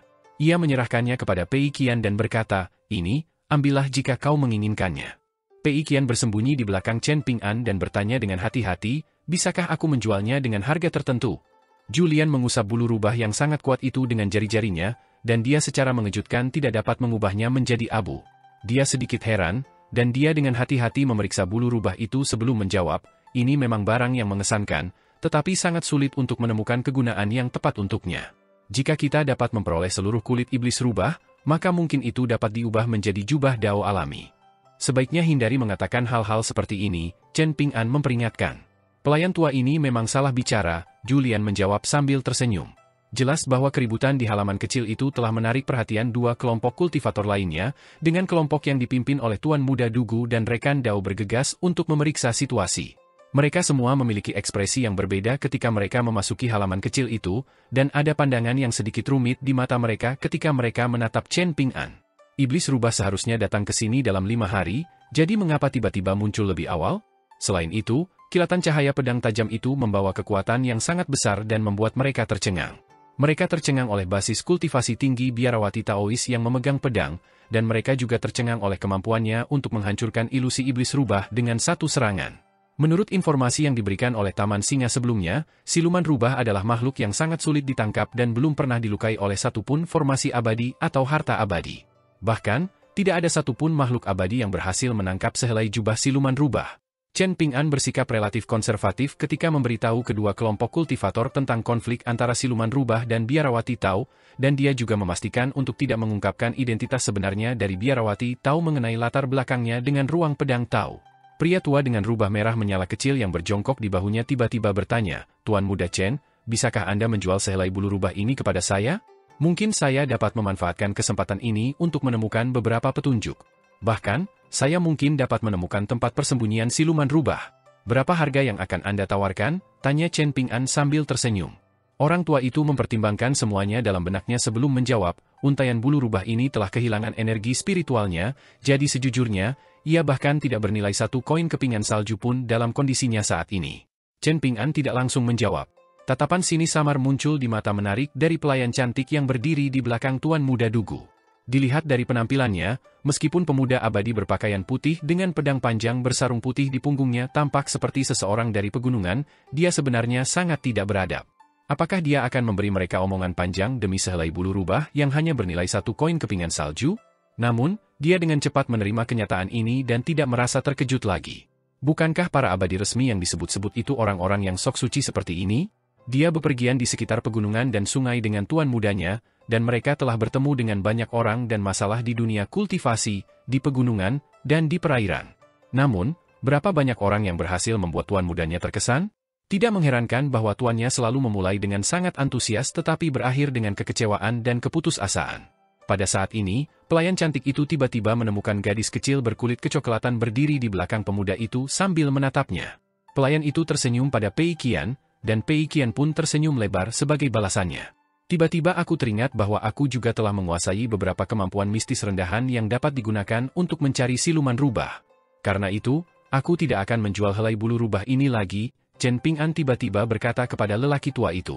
Lelaki tua itu tersenyum dengan riang dan menjawab, semua orang datang ke sini untuk tujuan bersama, yaitu menaklukkan siluman rubah. Karena kamu merasa helai bulu rubah ini berguna, wajar saja jika orang-orang bangsawan tidak akan merebut barang-barang kesayangan orang lain. Aku tidak akan memaksamu menjualnya. Setelah kedua kelompok kultivator itu pergi, Chen Ping'an ragu sejenak sebelum bertanya kepada Pei Qian dengan ekspresi serius, apakah kamu tahu mengapa aku tidak mau menjual helai bulu rubah ini? Orang itu berbohong dan sengaja memberi kita harga rendah, jawab Pei Qian segera. Ia memiliki niat yang tidak murni, tetapi Anda langsung mengetahuinya dengan indera tajam Anda. Anda tidak senang, dan Anda tidak mau terlibat masalah. Lagi pula, bagaimana jika siluman rubah mengamati hal-hal secara diam-diam dan tindakan Anda menyinggung perasaannya? Ia akan mulai menargetkan kita dan benar-benar menghancurkan rencana Anda. Kami datang ke sini untuk mengamati situasi, dan kami juga ingin minum teh dan menikmati pemandangan yang indah. Jika kami membuat pilihan yang salah saat itu, kami akan terlibat dalam situasi yang merepotkan dan juga menyebabkan halaman kecil ini menjadi tanah darah dan pembantaian. Guru, saya sudah mengatakan begitu banyak, jadi setidaknya salah satu dari penjelasan ini benar, bukan? Bukankah saya sangat pintar? Julian mendecak lidahnya dengan geli dan berkata, yah, seseorang akan menerima pukulan di dahi. Benar saja, Chen Ping'an segera menghadiahi Pei Qian dengan pukulan di dahi. Pei Qian melotot ke Julian dan berseru, kau membawa sial. Julian tersenyum dan bertanya, menyerang yang lemah dan takut pada yang kuat? Apakah menurutmu aku ini orang yang mudah diganggu? Apakah kamu percaya padaku ketika aku mengatakan bahwa aku akan menaburkan lumpur ke dalam hidangan kesukaanmu? Pei Qian merasa sedikit bersalah, dan dia menatap Chen Ping'an sebelum menundukkan kepalanya dengan putus asa. Sejak pertemuan pertama mereka di Tanah Suci Bunga Teratai hingga saat ia diusir dari Tanah Suci oleh pendeta Tao Tua yang bau, Pei Qian selalu merasa bahwa Chen Ping'an adalah orang yang paling memahaminya di dunia ini. Meminjam ungkapan dari buku-buku, dapat dikatakan bahwa ia memiliki setumpuk catatan buruk. Karena itu, ia merasa sedikit takut sekarang. Chen Ping'an mengacak-acak rambutnya dan berkata dengan lembut, saya pernah membaca catatan seorang sastrawan, dan ia menyebutkan sebuah ungkapan tertentu dari kitab suci Buddha. Masalah masa lalu menjadi tidak relevan kemarin, dan masalah masa depan dimulai dari hari ini. Tahukah kamu apa artinya ini? Pei Qian mendongak dan menggelengkan kepalanya dengan lembut. Chen Ping'an tersenyum dan berkata, kamu akan memahaminya di masa depan. Mata Pei Qian berbinar, dan dia meminta, Guru, bisakah Anda menuliskan kalimat ini pada sehelai bambu kecil dan memberikannya kepada saya? Jika memungkinkan, bisakah Anda melakukan hal yang sama dengan dua kalimat yang Anda tulis di kuil penjaga sungai? Chen Ping'an mengangguk dan menyetujui permintaan gadis kecil itu. Dalam sebuah tindakan yang langka, ia kemudian mulai menjelaskan beberapa prinsip dasar mengenai keputusannya untuk tidak menjual helaian bulu rubah itu kepada Pei Qian. Kita harus sangat berhati-hati saat kita menjelajahi dunia kultivasi. Kita tidak boleh berusaha menyakiti orang lain, tetapi kita juga tidak boleh lengah. Jika tidak, bukankah kita akan dengan bodohnya menguntungkan orang jahat? Jika kita bersikeras untuk tetap tulus secara lahiriah, dan jika kita selalu terbuka kepada semua orang terlepas dari situasinya, maka Anda harus menyadari bahwa kekayaan dapat mengubah pikiran seseorang. Bertindak seperti ini hanya akan membuat dunia kultivasi menjadi lebih berbahaya. Memperlakukan orang lain dengan ketulusan sejati secara alami adalah hal yang indah dan diinginkan, tetapi bagaimana kita harus menjaga ketulusan ini dengan benar untuk mencegahnya menyakiti orang lain dan bahkan menyakiti kita juga? Diperlukan akumulasi pengalaman di dunia kultivasi untuk menemukan keseimbangan yang tepat. Julian tersenyum tipis dan berkata, baik hati tetapi tidak naif, duniawi tetapi tidak licik. Kata-kata berharga ini adalah prinsip-prinsip dasar dari buku-buku tersebut. Julian telah menjelaskannya jauh lebih baik daripada saya. Penjelasannya juga ringkas dan langsung ke intinya, kata Chen Ping'an. Dia mengambil salah satu dari 3 pot anggur osmanthus yang tersisa dan menyerahkannya kepada Julian. Saat itu, klan Fen telah memberinya anggur osmanthus dalam jumlah yang cukup banyak, dibagi menjadi 2 jenis. Satu jenis untuk diminum Chen Ping'an dalam perjalanannya, dan jumlahnya banyak. Namun, Chen Ping'an telah memberikan 1 pot di sana-sini, 1 untuk Su Yuanxia dan 1 untuk Zhang Xianfeng, jadi dia hampir kehabisan sebelum tiba di ibu kota negara Azure Phoenix. Jenis anggur lainnya sangat langka, tampaknya, Lady Gui secara pribadi membuatnya di Pulau Osmanthus. Chen Ping'an hanya menerima 6 pot anggur ini secara total, dan bahkan Fen Junmao telah meneteskan air liur melihatnya dan tanpa malu meminta 1 pot kepada Chen Ping'an.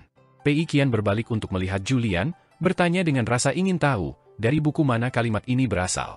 Julian tertawa terbahak-bahak dan menjawab, buku pelajaran hidup yang pahit, buku terbaik untuk mendidik seseorang. Salah satu hal yang paling dibenci Pei Qian adalah gurunya dipukuli oleh orang lain. Karena itu, dia mencibir Julian dan berkata, "Heh, kalau begitu aku punya pengetahuan yang tak terbatas dan koleksi buku yang tak terbatas. Siapapun bisa mengarang cerita di tempat. Penjelasan guruku jauh lebih baik. Jauh lebih baik."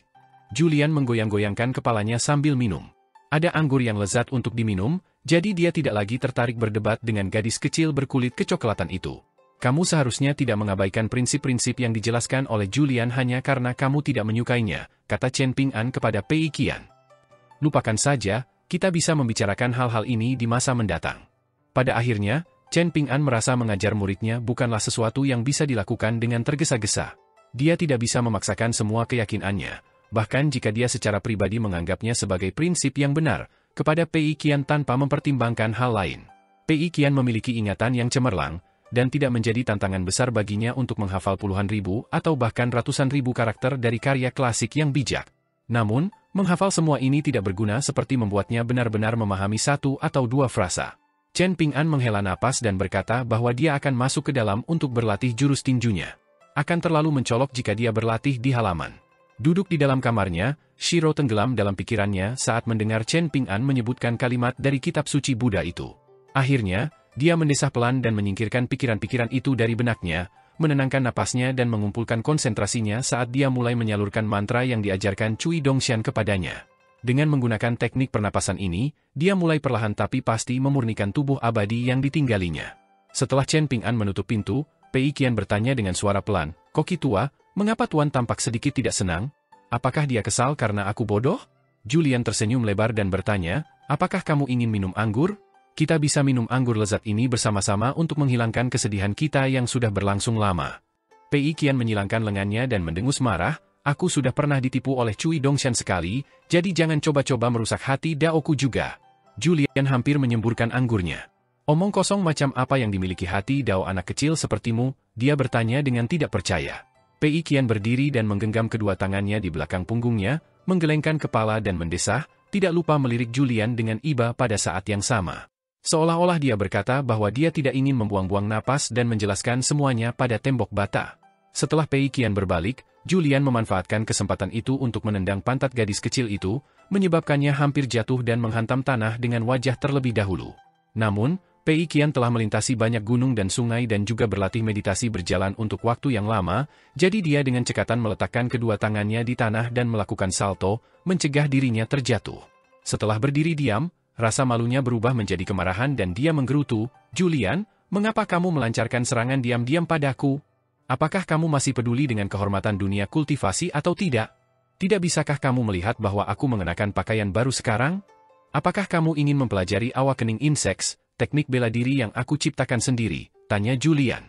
Setelah mencapai penguasaan awal, pukulan seseorang akan seperti guntur musim semi yang menggelegar. Belum lagi menghancurkan para kultivator dari dunia kultivasi hingga tulang-tulang mereka menjadi longgar dan bergetar, teknik bela diri ini juga sangat efektif melawan semua jenis hantu dan roh. "Dan siapa kau lagi?" Pei Qian membalas. Julian tidak peduli dengan tawaran baiknya yang ditolak mentah-mentah, tetapi dia benar-benar tidak ingin mendengarkan alasan tidak masuk akal Pei Qian yang pasti akan menyusul. Karena itu, dia melambaikan tangannya dan berkata, "Baiklah, pergilah sekarang, pergi dan latihlah teknik pedang iblis gila milikmu." Pei Qian merasa sedikit tercekik setelah dia tidak dapat mengeluarkan kata-kata itu di perutnya. Seperti yang disarankan Julian, dia kembali ke kamarnya untuk mengambil tongkat pendakiannya, setelah itu dia mulai berlatih teknik bela diri yang juga dia ciptakan sendiri. Kepercayaan dirinya telah meroket setelah mengalahkan anjing di pegunungan saat itu, jadi selain dengan patuh berlatih meditasi berjalan 6 langkah dengan Chen Ping'an setiap hari, dia untuk sementara menghentikan latihannya dalam teknik membawa pedang kera putih dan teknik mengayunkan pedang kera putih. Dia hanya akan berlatih teknik-teknik ini dengan cara yang asal-asalan dari waktu ke waktu. Saat ini, dia lebih memfokuskan usahanya pada teknik pedang iblis gila, teknik pedang yang sangat kuat dan tak tertandingi yang membuahkan hasil langsung. Pei Qian sangat bersenang-senang berlatih teknik bela diri asli ini. Sementara itu, saat dia berdiri di sana mengawasinya, seniman bela diri tingkat penjelajah jauh yang bernama Julian merasa matanya terbakar kesakitan. Dia malah melihat ke sekeliling. Tidak ada yang aneh. Dari kelihatannya, siluman rubah itu telah belajar dari kesalahannya setelah menghadapi serangan pedang kuat biarawati Tao itu. Ini adalah pertama kalinya Chen Ping'an memasuki kediaman seorang gadis muda, apalagi kamarnya. Dia menyuruh Julian dan Pei Qian menunggu di luar, dan dia hanya membawa Shiro ke dalam gedung bersamanya. Sebelum memasuki ruangan, Chen Ping'an mengetuk pintu dan menjelaskan alasan kunjungannya, mengatakan bahwa asisten Menteri Liu telah memintanya untuk datang ke sini untuk memeriksa kamar Nyonya Liu dan melihat apakah ada jejak siluman rubah. Setelah menunggu sebentar, Liu Qingqing selesai menyisir rambutnya dan merias wajahnya, dan dia memerintahkan pembantunya, Zhao Ya, untuk berjalan mendekat dan membuka pintu. Chen Ping'an mengenali pembantu ini, dan dia tahu bahwa dia adalah putri pelayan tua yang berwatak lembut. Namun, lebih banyak perhatiannya terfokus pada Liu Qingqing, wanita muda yang konon terpesona oleh siluman rubah. Mengamatinya untuk pertama kalinya, Chen Ping'an merasa rumor itu sedikit berbeda dari kebenaran. Mata seseorang mencerminkan keadaan internal mereka, dan memang mudah untuk berpura-pura merasa tumpul. Namun, sangat sulit untuk berpura-pura merasa bersemangat dan bersemangat. Chen Ping'an menghela napas lega, tetapi dia juga merasa khawatir tentang hal lain. Dia merasa lega karena bahaya yang paling mendesak sebenarnya lebih mudah dihadapi daripada yang dia bayangkan. Namun, dia merasa khawatir karena hati seseorang seperti cermin, mudah hancur, tetapi sangat sulit untuk disatukan kembali. Bagaimanapun, ini adalah takdir wanita muda itu sendiri untuk dihadapi, dan Chen Ping'an hanya bisa melakukan yang terbaik untuk menyelamatkan hidupnya. Dia tidak bisa memperbaiki hati seorang wanita yang baru saja dia temui, dia juga tidak akan mencoba melakukan ini. Meskipun Liu Qingqing adalah seorang gadis muda yang tidak banyak dibatasi oleh klannya, yang berarti bahwa dia telah melihat banyak pemuda tampan dan berbakat dari negara Azur Phoenix sebelumnya, dia masih sangat ingin tahu tentang dewa-dewi resmi yang sebenarnya dari pegunungan. Hal ini terjadi meskipun dia memiliki kandang Phoenix yang menampung banyak roh di kamarnya. Karena itu, dia merasa kurang waspada terhadap Chen Ping'an ketika dia melihat bahwa dia adalah seorang pemuda yang tampak sopan dan ramah. Bagaimanapun, ini adalah kamar seorang gadis muda, jadi tidak dapat dihindari bahwa Liu Qingqing akan merasa mual saat mengizinkan orang luar masuk. Lagi pula, apa yang akan dia lakukan jika pengunjung itu adalah seorang seniman bela diri vulgar yang hanya tahu tentang pembantaian, atau yang disebut abadi yang jelas-jelas memiliki motif tersembunyi? Chen Ping'an menangkupkan tinjunya dan meminta maaf, sambil berkata, tindakan kami tidak mematuhi etiket, tetapi asisten Menteri Liu dan penguasa Gunung Taman Singa sama-sama khawatir tentang kesehatan Anda. Mohon maafkan kami karena melakukan ini, Nona muda. Marga saya adalah Chen, dan marga bawahan saya adalah Si. Pada saat ini, Liu Qingqing baru melihat tetua berdiri di belakang abadi muda yang terhormat, dengan tatapan yang agak dingin dan acuh tak acuh. Liu Qingqing tersenyum dan menjawab, Yang Mulia Dewa Chen dan Senior Shi, kalian datang ke sini untuk membantuku, jadi tidak perlu terlalu memperhatikan detail-detail kecil. Silakan saja, tidak perlu menahan diri saat kalian menggeledah kamarku. Pelayan wanita, Zhao Ya, merasa agak tidak nyaman saat ini. Apa yang sebenarnya dipikirkan oleh nona mudanya? Orang-orang ini telah datang tanpa pemberitahuan sebelumnya, namun pikiran pertamanya adalah apakah pemuda berpakaian hitam itu akan merasa tidak senang setelah mengetahui tentang pria lain yang memasuki kamarnya. Pada awalnya, Zhao Ya sangat takut pada pemuda tampan yang sebenarnya adalah siluman rubah. Dia merasa takut ketika bertemu dengannya untuk pertama kalinya, dan dia mengambil gunting dan bersiap untuk melawan penyusup mesum itu sampai mati. Namun, Liu Qingqing telah menahannya, dan setelah beberapa kali berinteraksi dengan siluman rubah di masa lalu, Zhao Ya masih tidak dapat membujuk nona mudanya untuk meninggalkan hubungan yang merugikan ini. Dia hanya bisa menyaksikan dengan tidak berdaya saat nona mudanya menjadi semakin kurus kering dari hari ke hari. Pada akhirnya, dia hanya bisa dengan paksa menekan kesedihan di hatinya dan mencoba yang terbaik untuk menjaga nona mudanya. Chen Ping'an mengambil jimat penerangan energi yang langsung terbakar. Akan tetapi, cahayanya tidak terlalu terang. Jelas bahwa siluman rubah itu memang pernah datang ke sini sebelumnya. Chen Ping'an perlahan berjalan sambil memegang jimat di antara jari-jarinya, berjalan ke setiap sudut ruangan. Dia memperhatikan bahwa jimat itu akan terbakar sedikit lebih cepat di dekat meja rias kayu rosewood dan tempat tidur. Ekspresi Chen Ping'an tetap tenang dan acuh tak acuh sepanjang waktu. Liu Qingqing dan Zhao Ya sama-sama pemula dalam hal pengetahuan kultivasi, jadi mereka tidak tahu apa yang diungkapkan jimat yang terbakar itu kepada Chen Ping'an. Selain itu, indera mereka tidak cukup tajam untuk mendeteksi sedikit perubahan dalam kecepatan pembakaran jimat itu. Shiro terkekeh dingin dalam benaknya, mengkritik wanita muda yang tampak lembut dan anggun di permukaan. Jadi bagaimana jika Liu Qingqing adalah putri bangsawan dari klan terhormat? Bukankah dia masih terlibat dalam hubungan terlarang? Chen Ping'an tiba-tiba memikirkan masalah yang merepotkan. Dia selalu memandang Shiro sebagai hantu kerangka yang cantik, dan ini hanya karena itulah bentuk awalnya ketika dia menekan dan menangkapnya.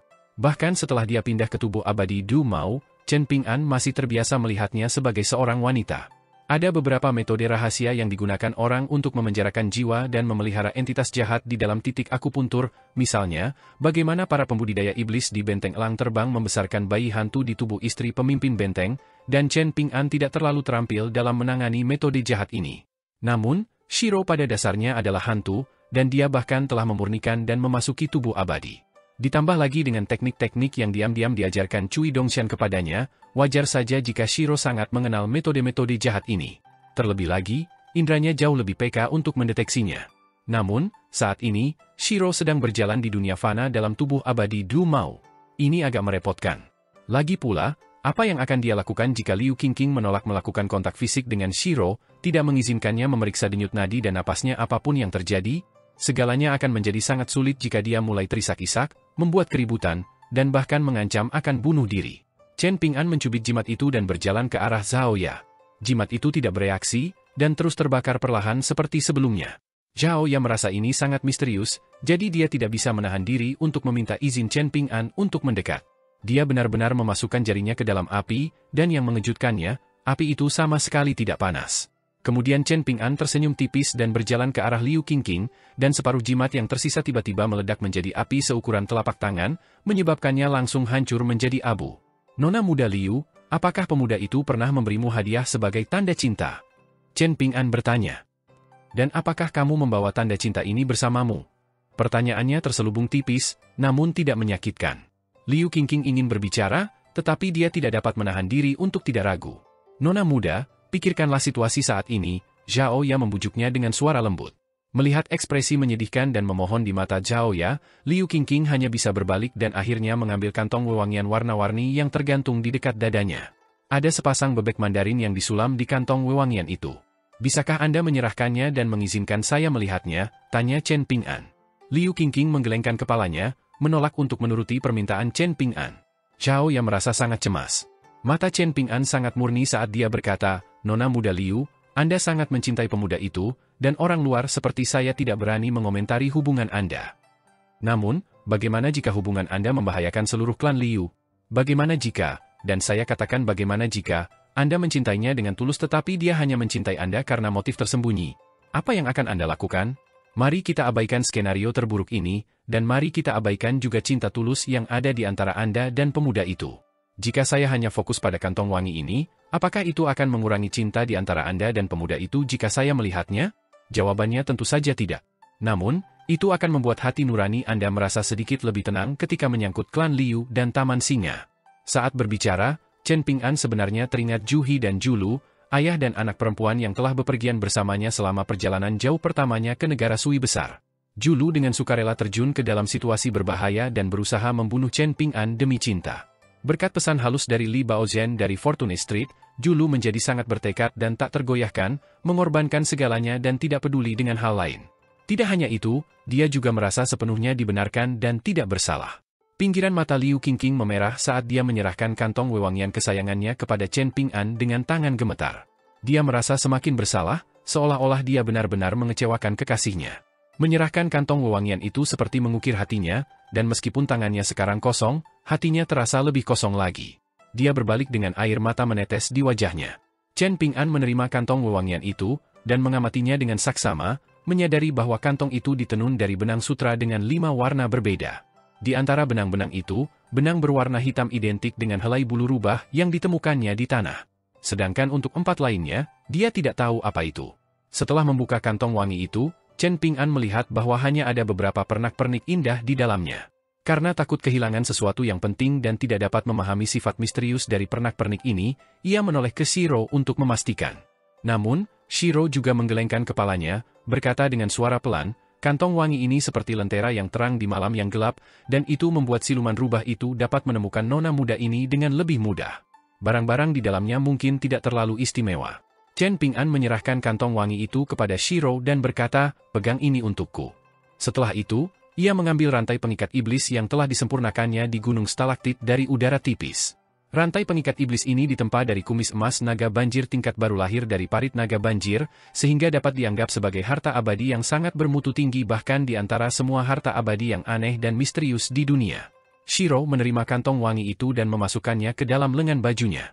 Pada saat yang sama, dia menerima rantai pengikat iblis emas yang bahkan orang buta pun dapat melihatnya sebagai harta karun yang luar biasa. Kebencian dalam benaknya sedikit berkurang. Memberikannya kantong wangi itu mengundang masalah baginya, namun meminjamkannya rantai pengikat iblis untuk melindungi dirinya adalah tanda bahwa Chen Ping'an memberinya kompensasi setelah memanfaatkannya. Chen Ping'an menoleh ke Liu Qingqing dan berkata, "Nona muda Liu, tolong izinkan kami merasakan denyut nadi Anda.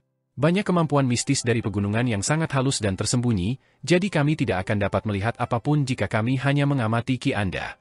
Mereka pertama kali memasuki kamarnya, lalu meminta kantong wewangiannya, dan sekarang mereka bahkan meminta untuk melakukan kontak fisik dengannya. Ada keputusasaan yang mendalam di hati Liu Qingqing, dan air mata dengan cepat memenuhi seluruh wajahnya. Dia melotot ke arah Chen Ping'an dan terisak, "Jangan coba-coba. Mungkin Anda akan meminta saya untuk melepas pakaian saya setelah memeriksa denyut nadi saya? Dan baru setelah itu Anda akan merasa puas?" "Tentu saja tidak," jawab Chen Ping'an dengan suara tenang dan kalem. Rasa malu Liu Qingqing berubah menjadi amarah, dan dia berbaring di meja riasnya dan menangis terseduh-seduh, bahunya gemetar saat dia tergagap, "Aku ingin melihat ayahku. Jika dia ada di sini, maka dia pasti tidak akan membiarkan kalian mempermalukanku seperti ini." Chen Ping'an merenung sejenak sebelum berkata kepada Shiro, "Aku akan menjagamu. Gunakan penampilan aslimu untuk memeriksa denyut nadi nona muda ini." Meskipun Shiro berprasangka buruk terhadap Chen Ping'an dalam berbagai hal, ada satu hal tentangnya yang tidak akan pernah diragukannya. Yaitu, jika Chen Ping'an berkata dia akan melakukan sesuatu, maka dia akan melakukannya. Maka, Zhao Ya melihat seorang wanita cantik berpakaian warna-warni melayang keluar dari tubuh lelaki tua itu. Lengan bajunya sangat besar, dan dia tampak nyata namun juga ilusi pada saat yang sama. Zhao Ya tercengang dengan apa yang disaksikannya. Nona muda, cepatlah dan lihat." Zhao Ya buru-buru berseru. Liu Qingqing berbalik dan menyeka air matanya, setelah itu dia melihat seorang wanita asing yang bahkan lebih cantik darinya. Sementara itu, lelaki tua itu berdiri diam seperti sedang tidur siang. "Berikan tanganmu padaku," perintah Shiro tanpa ekspresi. Liu Qingqing tampak linglung saat dia mengangkat lengannya. Shiro meraih pergelangan tangan Liu Qingqing yang halus dan seperti batu giok. Saat Shiro mengamati aliran ki di dalam tubuh Liu Qingqing, Chen Ping'an tiba-tiba menyadari Zhao Ya memberi isyarat kepadanya dengan matanya saat dia memeriksa ruangan dengan saksama. Chen Ping'an mengikuti tatapannya, dan matanya akhirnya tertuju pada sebuah kotak kecil dan indah yang belum disimpan di laci. Kotak itu tampak seperti wadah yang biasa digunakan wanita muda untuk menyimpan perona pipi atau riasan lainnya. Chen Ping'an diam-diam berjalan mendekat dan membuka wadah kecil itu, hanya untuk menyadari bahwa wadah itu berisi beberapa pil obat yang mengeluarkan bau darah. Dia berpura-pura bahwa dia telah menemukan ini secara tidak sengaja, dan dia menatap Liu Qingqing dan bertanya, "Beranikah aku bertanya, Nona muda Liu, apakah Taman Singa meramu pil obat ini sendiri? Atau apakah seorang abadi terhormat dari luar klan memberikannya kepadamu?" Zhao Ya merasa bahwa tuan muda dengan pedang di punggungnya ini benar-benar sangat bijaksana dan cepat berpikir. Dia selalu sangat memperhatikan orang lain. Hal ini sangat kontras dengan para dewa yang terhormat yang pernah berkunjung sebelumnya, semuanya sombong dan angkuh. Bahkan, mereka seolah-olah ingin menulis kata "abadi" di dahi mereka. Tidak hanya itu, mereka bahkan suka mengulang-ulang kalimat "setan rubah" di depan nona mudanya. Bagaimana mungkin Liu Qingqing tidak merasa sangat tersinggung dan kesal? "Ini adalah pil penenang yang diberikannya kepadaku," jawab Liu Qingqing dengan takut-takut. Dia berkata bahwa pil itu dapat menyehatkan tubuhku, menenangkan pikiranku, dan memelihara kiku.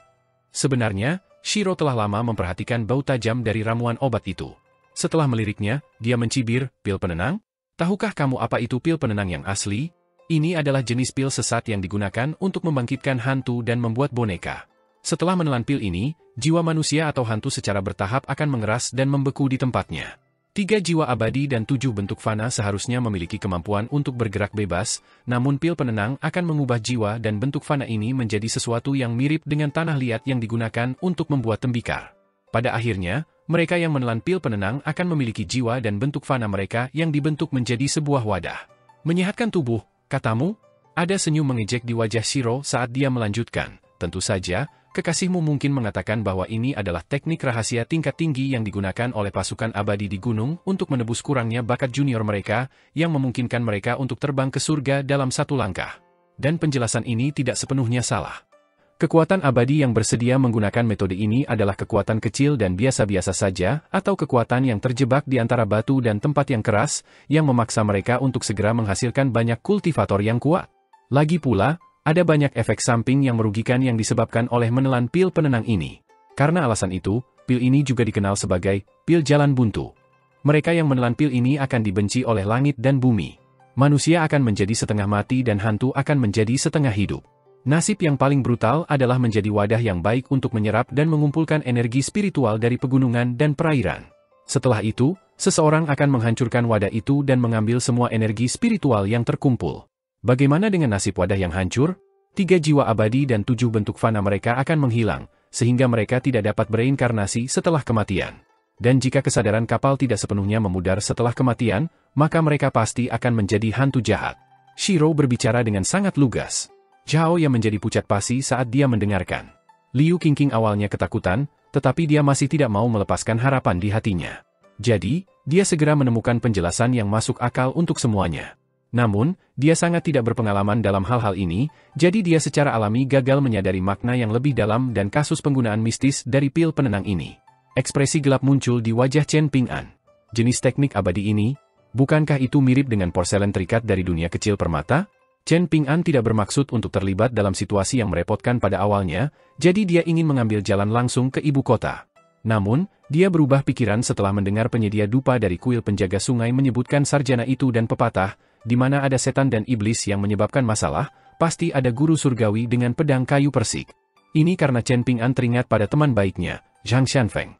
Dia adalah salah satu orang seperti itu, dan jika dia tidak kembali ke Gunung Longhu bersama gurunya, dia pasti akan mengunjungi Taman Singa setelah mendengar masalah yang melanda klan Liu. Karena itu, Chen Ping'an menolak untuk percaya bahwa masalah ini tidak dapat diselesaikan. Pelakunya tidak hanya ingin menyebabkan kerusakan dengan merampas kekayaan gunung dan air serta kekayaan klan Liu pada saat yang sama, tetapi bahkan ingin mengambil untung dari cinta seorang gadis yang tidak bersalah dan meninggalkannya untuk mati. Faktanya, bahkan identitasnya sebagai iblis rubah mungkin palsu. Niatnya jahat dan metodenya bahkan lebih kejam. Dia pantas mati 100 kali lipat. Chen Ping'an berjalan menuruni tangga ke pintu masuk kediaman Liu Qingqing, dan dia memerintahkan Pei Qian untuk memasuki kediaman tersebut. Dia kemudian memberitahu Julian untuk segera meminta emas batangan resmi yang didistribusikan oleh Istana Kekaisaran kepada Taman Singa. Emas batangan tersebut perlu digiling menjadi bubuk, dan semakin banyak tinta emas yang dihasilkan, semakin baik. Dia akan menggambar jimat untuk menaklukkan iblis itu. Iblis rubah tampan yang menyebut dirinya sebagai Master King tiba-tiba bertanya, "Hei, wanita asing, apakah kamu benar-benar biarawati Taois dari ruang pedang Taois yang terkenal itu?" Biarawati Taois setengah baya itu tampaknya sedikit geli dengan pertanyaan ini, dan dia meletakkan satu tangan di gagang pedangnya dan menggunakan satu jari untuk dengan lembut mengibaskan topi bunga teratai di kepalanya sebelum menjawab, "Mengapa kamu bertanya? Apakah ada yang menyamar sebagaiku di benua botol berharga timur? Jika ada, beritahu aku nama mereka. Ini dapat dianggap sebagai kontribusi yang berjasa, jadi aku setuju untuk memberimu kematian yang lebih cepat dan lebih tanpa rasa sakit." Pemuda berpakaian hitam yang telah mendatangkan malapetaka di Taman Singa sendirian mendecak lidahnya dengan heran dan berkata, "Sepertinya kamu benar-benar dari ruang pedang Taois. Aku ingin tahu apakah aku akan mati kekenyangan setelah memakan inti emasmu yang berharga." Sudut mulut biarawati Tao itu melengkung membentuk senyum saat dia berkata, seperti yang diharapkan dari benua terkecil di dunia agung. Baik di pegunungan maupun di luar pegunungan, mereka yang berhubungan langsung dengan pemurni Qi semuanya sombong dan suka membual meskipun mereka hampir tidak memiliki kekuatan apapun. Benar juga, namaku Liu Boqi, dan awalnya aku datang ke sini karena mereka yang ada di Taman Singa juga bermarga Liu. Setelah mengalami nasib buruk sepanjang waktu, sekarang aku melihat bahwa keberuntunganku akhirnya berubah menjadi lebih baik. Aku perlu berterima kasih padamu untuk ini, dan itulah sebabnya aku menceritakan semua ini padamu. Dengan begitu, iblis siput sepertimu bisa mati tanpa kebingungan. Ekspresi pemuda itu berubah drastis, dan dia tidak dapat memahami bagaimana wanita menjijikan ini dapat melihat penyamarannya tidak peduli seberapa keras dia memeras otaknya. Ada satu hal yang tidak disadari oleh iblis siput itu. Labu anggur merah yang tergantung di pinggang Chen Ping'an dilindungi oleh teknik ilusi yang dapat mencegah makhluk abadi bumi tingkat inti emas untuk mengamati bentuk aslinya, namun setelah Liu Boqi menyalurkan kekuatan mistiknya, dia dapat langsung melihat bahwa itu adalah labu pemeliharaan pedang berkualitas tinggi.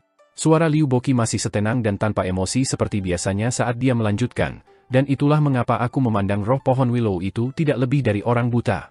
Kau telah masuk dan keluar dari Taman Singa berkali-kali, tetapi dia masih tidak dapat melihat penyamaranmu dan mengenali wujud aslimu. Kau hanya mengandalkan bau rubah dan beberapa helai bulu rubah, tetapi dia benar-benar percaya bahwa kau adalah iblis rubah. Kau telah berhasil menyesatkan semua orang dan menyebabkan kerusakan besar.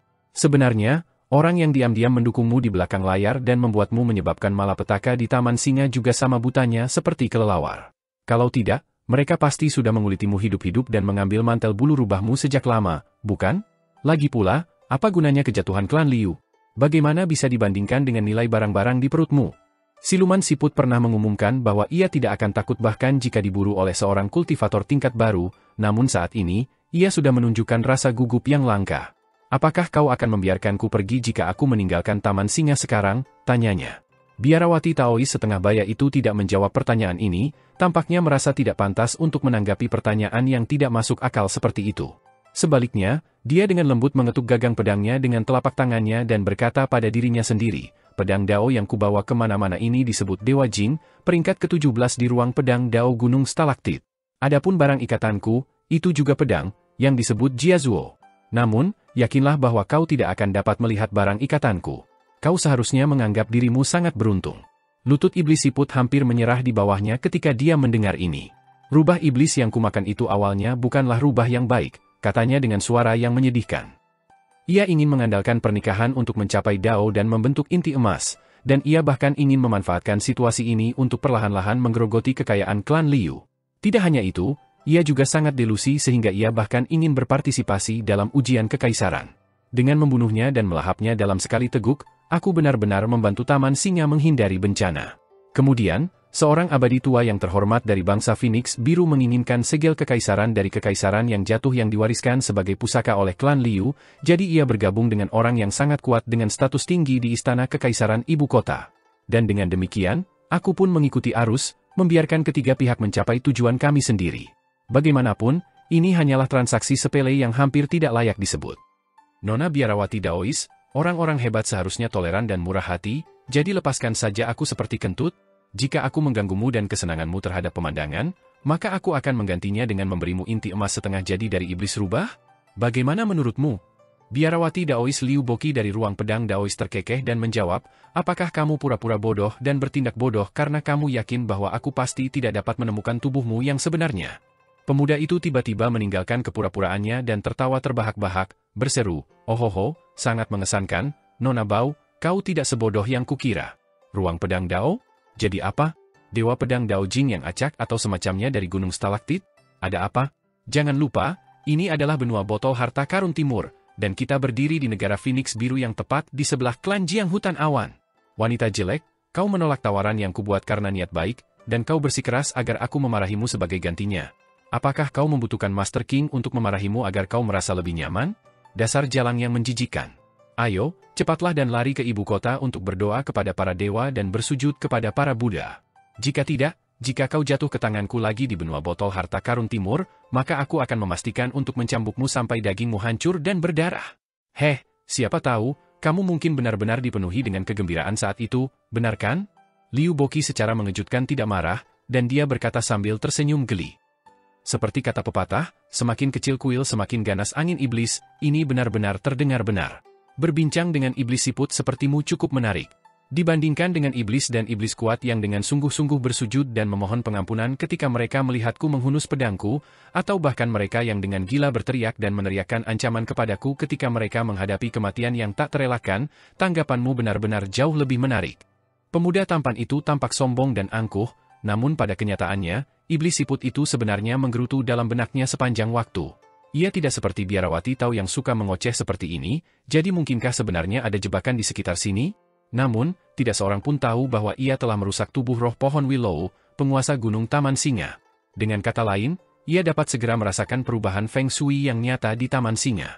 Jika ada rencana dan jebakan yang menunggunya di kamar Liu Qingqing, maka biarlah ia menahan keinginannya dan menunggu sebentar. Ia akan menunggu saat yang tepat dan memilih untuk tidak memakan harta karun ilmiah yang terkandung dalam tubuh wanita muda itu untuk saat ini. Ia akan menunggu untuk melihat siapa yang bisa bertahan lebih lama dari siapa. Lagi pula, mungkinkah Biarawati Tao dari ruang pedang Tao dan pemuda dengan pedang di punggungnya itu tinggal di Taman Singa dan melindunginya selama 6 bulan atau setahun? Tapi, apa yang diandalkan Biarawati Taois jelek ini? Apakah itu sesuatu yang tidak diantisipasinya? Kalau tidak, bagaimana dia tiba-tiba menjadi begitu sabar dan tenang? Setelah sekian lama, dia masih belum menghunus pedangnya dan melenyapkan tubuh ilusinya seperti yang dia lakukan di halaman kecil itu. Liu Boqi menoleh ke sampingnya dan berdiri di pagar jembatan lengkung, mengulurkan tangannya dan memberi isyarat kepada iblis siput untuk menyeberangi jembatan sesuka hatinya. Dia memberi isyarat bahwa dia pasti tidak akan menghalanginya, dan dia mengungkapkan, "Kau akan mengerti kebenarannya jika kau pergi ke kediaman nona muda." Si iblis siput merasakan dorongan kuat untuk menyerbu jembatan ketika biarawati tahu menghalangi jalan sebelumnya, dan dia ingin bergegas ke kediaman Liu Qingqing untuk memeriksa situasi. Namun, sekarang setelah biarawati tahu memberinya jalan bebas, dia mulai merasa bahwa jembatan lengkung kecil itu adalah gunung pedang dan lautan api. Pikiran manusia yang jahat jauh lebih menakutkan daripada hantu dan iblis. Si iblis siput telah menderita banyak kerugian besar selama hidupnya yang panjang, atau sangat mungkin dia sudah hampir mencapai 5 tingkat atas. Pemuda tampan, itu telah melahap siluman rubah dan menggunakan kulitnya sebagai teknik ilusi untuk menyamarkan dirinya. Sebenarnya itu bukan hanya sejenis siput langka, tetapi ada juga alasan penting lain mengapa Liu Boqi mengincarnya dan tidak mau melepaskannya. Yaitu, iblis siput juga merupakan iblis pencipta harta karun. Seperti kata pepatah, langit dan bumi berputar, banyak sekali benda tercipta. Sangat sulit bagi siput untuk menjadi roh pada awalnya, dan bahkan lebih sulit dan langka bagi mereka untuk menjadi iblis pencipta harta karun. Iblis siput suka memakan semua jenis roh, hantu, dan iblis, dan hal yang paling misterius tentang mereka bukanlah kemampuan mereka yang mengesankan untuk menyamarkan diri, bersembunyi, atau melarikan diri. Bukan juga fakta bahwa mereka sangat sulit dibunuh bahkan dengan bantuan harta karun abadi. Sebaliknya, fakta bahwa jalur kultivasi iblis siput tampaknya akan menyerap kekayaan kultivasi dari banyak roh dan hantu yang mereka lahap. Dengan kata lain, iblis siput dapat mengolah beberapa jalur secara bersamaan, menggunakan inti iblis asli mereka sebagai gerbang untuk akhirnya membentuk beberapa inti emas. Dengan mengingat hal ini, iblis siput pada dasarnya adalah paus pemakan harta karun tetapi di darat. Membunuh siluman siput pasti akan membuat seseorang menjadi kaya. Jadi, bahkan orang sombong seperti Liu Boqi bertekad untuk mendapatkan siluman siput abadi bumi yang menggelikan ini. Jika pemuda bermarga Chen itu berani melawannya, maka pedang Dao di pinggangnya, Dewa Jing, dan benda terikatnya, pedang kuno Jiazuo, akan benar-benar menyerang tanpa pandang bulu. Melihat iblis siput itu diam-diam melihat sekeliling dengan sikap malu-malu, biarawati tahu Liu Boqi tersenyum dan berkata, "Aku tahu bahwa tubuh aslimu berada jauh di bawah tanah di suatu tempat di dekat sini. Kau bersembunyi di dekat akar gunung atau urat air, mencegahku merasakan kehadiranmu." Iblis siput itu memiringkan kepalanya dan menjawab, "Karena kau begitu perkasa dan mengesankan, lalu mengapa kau tidak menghunus pedangmu dan menyerang sekeliling tanpa pandang bulu? Lagi pula, akar gunung dan urat air yang sangat sedikit di daerah ini tidak akan mampu menahan seranganmu lebih dari beberapa menit. Pada saat itu, bukankah aku akan dipaksa keluar dari tempat persembunyianku? Mengapa kau tidak melakukan ini? Ada hal lain yang kau khawatirkan, kan?" Iblis siput menjawab pertanyaannya sendiri, dengan berkata, "Oh, aku punya kemungkinan. Lagi pula, aku lebih memperhatikan tindakanmu beberapa hari terakhir ini dibandingkan dengan tindakan tuan muda yang menggunakan pedang sebagai pelayannya." Liu Boqi menyipitkan matanya. Pemuda itu mengangkat tangannya dan terkekeh, "Aku tahu betul kau tidak akan membiarkanku mengucapkan kata-kata ini. Ayo, serang aku dengan pedangmu. Tunjukkan ketegasan. Gunung-gunung hijau tidak berubah dan sungai-sungai yang mengalir tidak pernah kering, kau pasti akan membayar perbuatanmu di masa depan." Benar saja, Liu Boqi mencabik-cabik tubuh ilusi siluman siput yang berdiri di sisi lain jembatan lengkung itu dengan pedangnya. Sama seperti sebelumnya, sehelai bulu rubah jatuh ke tanah. Liu Boqi melihat sekeliling. Taman Singa memang dikelilingi oleh pegunungan hijau. Pegunungan hijau yang menawan tampak di matanya. Itu adalah cinta pada pandangan pertama. Liu Boqi sedikit memerah, tetapi untungnya tidak ada orang di sekitar yang melihatnya. Selain itu, kulitnya sedikit kecoklatan, jadi rona merah di pipinya sama sekali tidak terlihat. Dia menyingkirkan pikiran itu dari benaknya dan sekali lagi menunjukkan ekspresi dingin dan acuh tak acuhnya. Merasakan gumpalan aura yang beredar di sekitar Taman Singa, Liu Boqi berdiri di jembatan dan menunggu pertunjukan dimulai. Iblis siput yang tubuhnya penuh dengan harta karun akan mengalami kejatuhan besar. Karena saat ini ia tengah menolong orang lain dan menolong dirinya sendiri, Liu Boqi menghunus jinggot, pedang Dao yang terkenal di ruang pedang Dao. Ia melesat pergi, mulai melepaskan serangan pedang yang tepat di berbagai lokasi di sekitar Taman Singa. Ia akan memutuskan hubungan antara akar gunung dan urat air, atau ia akan menusuk lokasi yang kemungkinan besar menjadi tempat persembunyian. Pada saat yang sama, ia sengaja menimbulkan keributan dan mengobarkan energi astral, yang untuk sementara menyebabkan Feng Shui di Taman Singa menjadi bergejolak dan suram. Ia terus mengulur waktu bagi pemuda berpakaian putih yang memiliki pedang pemelihara labu tergantung di pinggangnya.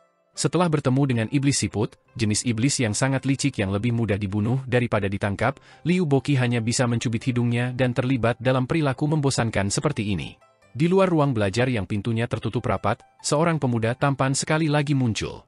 Dengan kedua tangan tergenggam di belakang punggungnya, dia dengan kasar menendang pintu hingga terbuka sebelum melangkah masuk ke dalam gedung.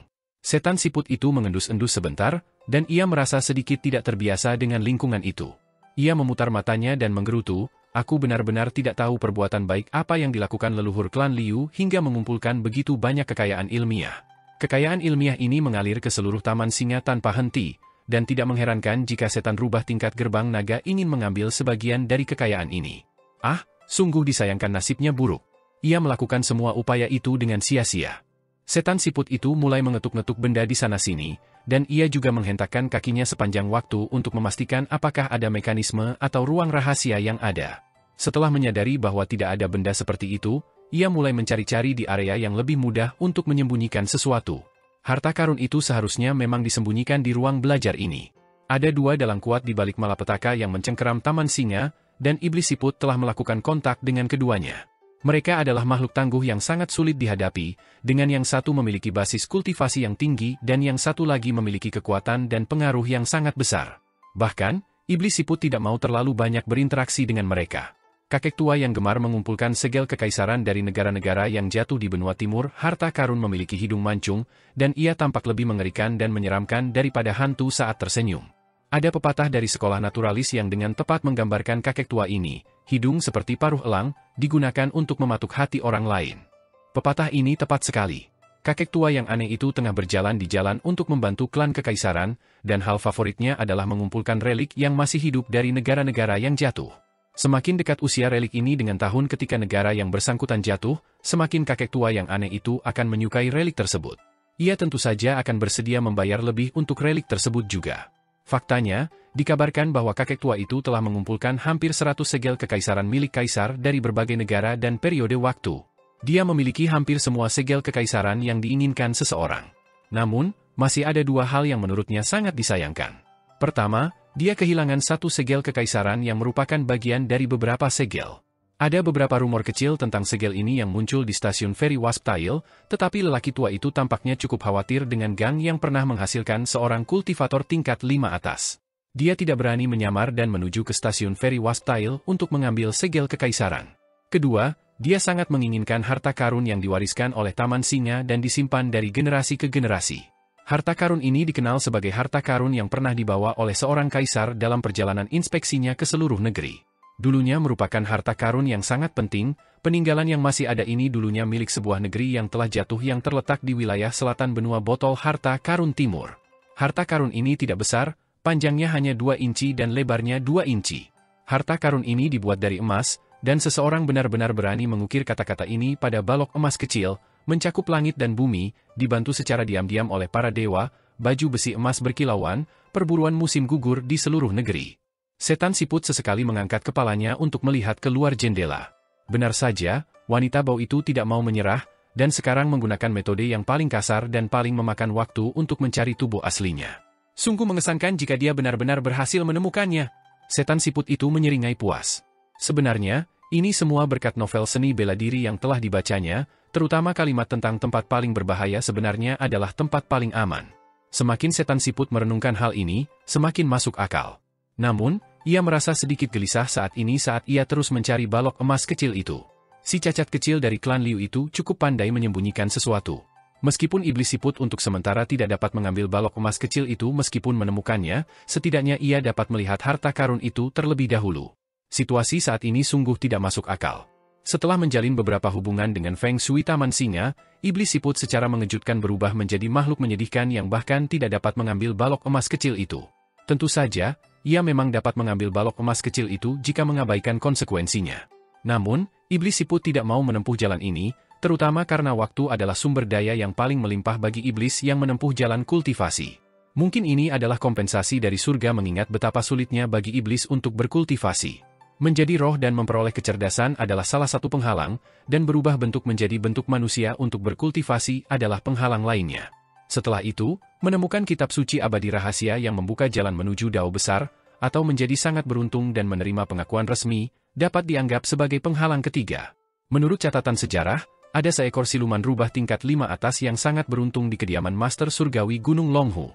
Setelah segel Master Surgawi digunakan untuk mencap bulu siluman rubah dengan lembut, siluman rubah itu dapat dengan mudah menghalangi kesengsaraan petir besar yang akan turun setiap kali seseorang mencoba menerobos tingkat baru dan maju ke tingkat 5 atas. Siluman rubah itu telah melompat-lompat dan melompati beberapa jurang yang tampaknya tidak dapat diatasi. Siluman mana di dunia agung yang tidak iri dengan ini? Siluman siput itu hanya mendengar gosip orang lain tentang ini, tetapi hanya mendengarkan cerita ini saja sudah membuatnya merasa iri. Sambil melihat sekeliling ruang belajar, siluman siput itu tanpa sengaja melirik bait-bait yang tergantung tinggi di dinding. Si cacat kecil, Liu Qingshan, telah menulis bait-bait ini, dan siluman siput itu tidak tahu apakah itu asli atau disalin dari teks yang bijak. Bagaimanapun, si iblis siput hanya membaca sedikit buku, jadi wajar saja jika ia tidak tahu jawabannya. Salah satu baitnya adalah, sebuah formasi 1000 prajurit di bawah semak-semakku, pasukan 10.000 kavaleri dalam puisiku. Bait lainnya adalah, menjunjung tinggi kebajikan agar setara dengan orang bijak, mengumpulkan buku untuk mendidik keturunan kita. Yang satu memiliki aura perkasa yang terpancar keluar, sementara yang satu lagi memiliki aura teguh yang tetap tersembunyi. Siluman siput itu jelas bisa melihat sesuatu yang remeh seperti ini. Ia mengangkat kepalanya dan melihat ke kiri dan ke kanan, melemparkan bola dahak yang besar ke setiap bait di dinding. Ia kemudian tertawa terbahak-bahak. Melihat seorang sarjana yang tekun belajar, terutama yang berbakat dan sedang dalam masa keemasannya, jatuh ke lumpur dan menjadi lebih menyedihkan daripada anjing yang tenggelam. Siluman siput itu sangat gembira dan puas. Setelah keributan tak terduga di dinding luar Taman Singa, biarawati Tao Liu Boqi adalah orang pertama yang melompat ke atap pavilion. Dia mengangguk ringan, dengan tatapan setuju yang langka di matanya. Saat berkultivasi di ruang pedang Tao Gunung Stalaktit, seseorang dapat menyaksikan lebih banyak orang dan hal-hal menarik dibandingkan dengan benua lain di dunia agung. Liu Boqi juga merupakan seorang ahli kultivasi yang sangat diharapkan oleh penguasa surgawi agung di Gunung Stalaktit, dan dia sering pergi ke laut bersama para seniornya untuk menangkap naga banjir tua yang kelelahan setelah mengendalikan hujan di wilayah tertentu dan kembali ke rumah. Jadi, dia secara alami memiliki standar yang sangat tinggi. Julian berdiri di samping pagar di koridor, sementara Pei Qian berdiri di atas pagar sambil bertanya dengan rasa ingin tahu, apakah itu guruku? Julian tersenyum dan menjawab, saya tahu bahwa Tuan Muda mampu menggunakan jimat, saya menyaksikannya sendiri selama pertempuran di pegunungan di perbatasan Kekaisaran Kuan Besar. Dia menggunakan 3 jimat kavaleri mengelilingi kota untuk menciptakan formasi jimat senjata, dan kekuatan luar biasa dari formasi ini mampu menjebak iblis besar itu di sungai pemakaman. Namun, cukup mengejutkan bahwa dia juga mampu menggambar jimat sendiri. Tidak hanya itu, dia juga cukup terampil. Apa yang tidak bisa dilakukan tuanku? Apa yang mengejutkan dari ini? Bentak Pei Qian. Lalu mengapa kau membuka matamu selebar pengki tadi? Dan mengapa kau tersenyum begitu lebar hingga mulutmu yang berdarah itu terbuka? Goda Julian. Pei Qian memasang ekspresi tegas dan tidak terlibat dalam pertengkaran yang tidak masuk akal dengan si juru masak tua. Dia mendongak dan melirik atap di atas kepalanya, setelah itu dia menatap lurus ke tanah di balik pagar. Dia menarik napas dalam-dalam sebelum melompat tinggi dengan penuh semangat, meraih atap dengan kedua tangan dan mencoba mengayunkan dirinya ke atap. Namun, dia dan gentengnya meluncur turun dan jatuh ke tanah. Julian baru saja hendak meraih kerah gadis kecil yang sembrono itu dan menyeretnya kembali ke koridor, tetapi dia tiba-tiba berubah pikiran, membiarkan Pei Qian jatuh ke tanah halaman. Pikiran Pei Qian menjadi kosong saat dia jatuh, dan dia hanya mengandalkan insting. Semburan ki yang berapi-api mengalir deras ke seluruh tubuhnya, menyebabkannya meringkuk dan mengambil posisi yang agak mirip dengan posisi tinju kera Julian sebelumnya. Lengan dan kakinya tiba-tiba terbuka lebar saat dia berada 3 meter di atas tanah, dan dia tampak seperti kucing liar kecil saat dia mendarat dengan lincah di halaman. Julian bersandar di pagar dan mendecak lidahnya karena heran, lalu berkata, "Ah, nona muda yang gagah berani ini bahkan bisa terbang melewati atap dan berlari di sepanjang dinding." King Gong Mu sungguh sangat mengesankan. 1. Pei Qian terduduk di tanah, begitu takutnya sehingga wajahnya sudah seputih kain. Ketika akhirnya tersadar, dia menatap Julian yang berdiri di sana dengan sikap acuh tak acuh dan melampiaskan makiannya, sambil mengomel, "Mengapa kau tidak menyelamatkanku, juru masak tua? Bagaimana jika aku terbanting ke tanah dan berakhir setengah mati dengan lengan dan kaki yang hilang? Bagaimana jika guru semakin tidak menyukaiku? Aku sudah memperlambat guru sejak awal, dan kecepatanku yang lambat selalu menunda perjalanannya.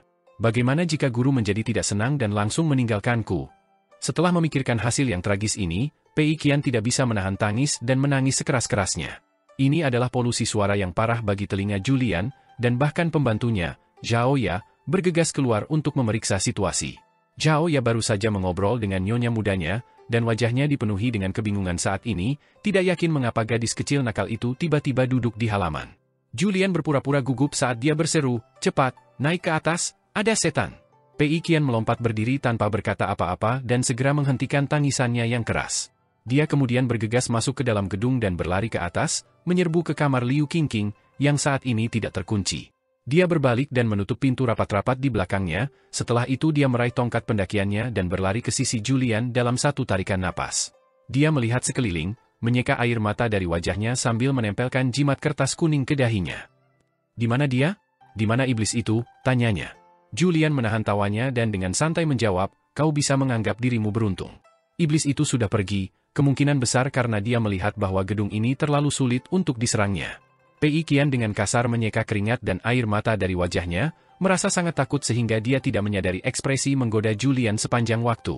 Dia membuka matanya selebar mungkin dan dengan hati-hati mencari jejak iblis itu, berkata dengan suara sungguh-sungguh, "Julian, kamu pasti harus melindungi Nona muda Liu dan kakak Yaer jika iblis itu datang ke sini lagi. Kalau tidak, jika Tuan menemukan mereka hilang saat dia kembali, dia pasti akan merasa marah padaku, bahkan jika dia tidak memarahiku." Zhao yang menoleh ke samping, menutup mulutnya sambil terkekeh diam-diam.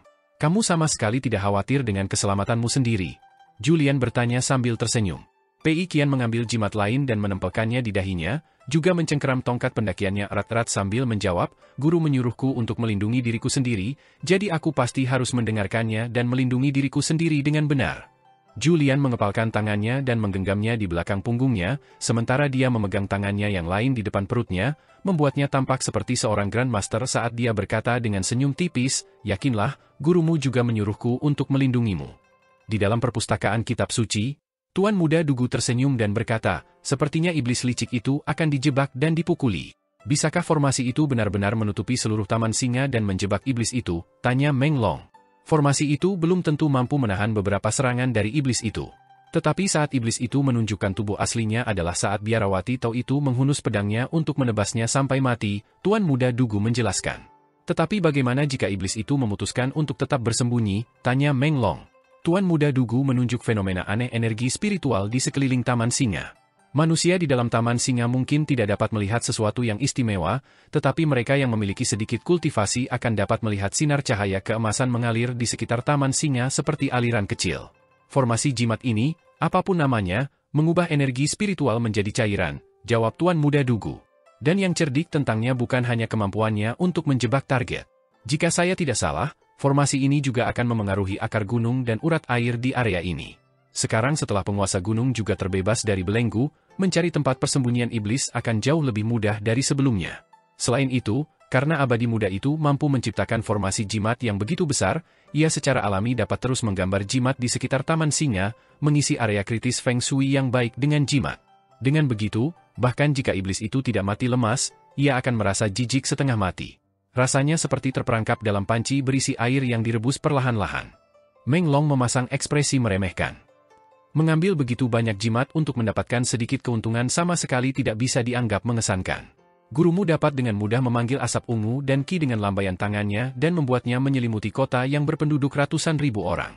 Atau dia dapat langsung mengambil awan gelap dan mengubahnya menjadi ular terbang, memerintahkannya untuk menekan dan membunuh iblis besar tingkat inti emas dengan mudah.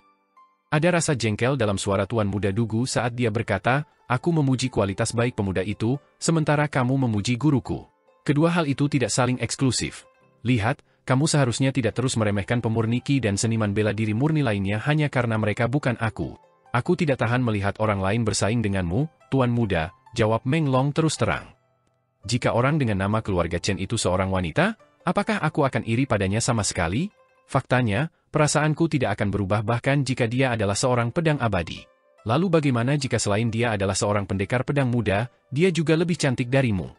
Meng Long bersandar di pagar dan menjawab, "Kalau begitu, pelayanmu akan merasa sangat cemburu hingga ingin membunuh seseorang." Tuan Muda Dugu tersenyum tipis. Seperti perut tikus dan usus ayam, memiliki banyak keinginan tetapi pikiran sempit. Kau harus memperhatikan peringatan ini. Meng Long menatap ke kejauhan dan berkata dengan suara pelan, "Para pembudidaya pedang seperti kita sudah berjalan di jalan yang paling sempit dan paling curam sejak awal. Semuanya akan baik-baik saja selama jalannya cukup lebar untuk dilalui oleh pedang terbang kita." Tuan Muda Dugu menggelengkan kepalanya. "Itu karena kau belum berjalan cukup tinggi atau cukup jauh. Namun, ini tidak masalah. Bakat kultivasimu cukup baik, jadi kau mampu untuk perlahan-lahan maju di jalan pedang. Bahkan orang tuaku memiliki harapan besar padamu, dan mereka berdua merasa bahwa kau adalah bakat pedang bawaan yang luar biasa mengesankan. Kalau tidak, mereka tidak akan menganugerahkan dewa pengembara malam itu padamu. Meng Long tiba-tiba merasa tuan mudanya dengan paksa menahan diri untuk tidak mengatakan apa yang ada dalam pikirannya. Setelah menyadari hal ini, dia berbalik dan menempelkan pipinya di pagar koridor. Tuan muda Dugu terdiam sejenak sebelum terkekeh dan melanjutkan, mungkin kamu parasit dalam perut? Baiklah, biar aku ceritakan sebuah kisah menarik. Saat itu, kedua orang tuaku menemani orang itu untuk pergi ke Wind Lightning Field dan mengunjungi Li Tuanjing, sehingga mereka dapat menyaksikan pertempuran ketiga antara dua kultivator pedang Naschen Tier. Pihak kami tentu saja kalah, tetapi Li Tuanjing mengatakan sesuatu yang sangat aneh ketika dia menyeduh teh dan menjamu tamunya setelah pertempuran. Dia adalah kultivator Naschen Tier terkuat di benua Vial berharga timur saat itu. Dia terkekeh dan mempertanyakan bagaimana para pemurni Qi bisa begitu percaya diri dan meremehkan semua orang di dunia fana, terutama mereka yang berada di luar pegunungan. Bagaimanapun, hanya secara kebetulan mereka telah memulai jalur kultivasi yang mulia. Dengan kata lain, bagaimana jika aturan yang ditetapkan di awal tidak ada hubungannya dengan pemurnian energi spiritual? Bagaimana jika kedekatan dengan Dao didasarkan pada siapa yang paling bisa bercocok tanam? Atau bagaimana jika bakat seseorang diukur dari siapa yang paling bisa menjahit sepatu? Jika demikian, apakah para dewa yang sombong itu masih akan menikmati kehidupan yang nyaman?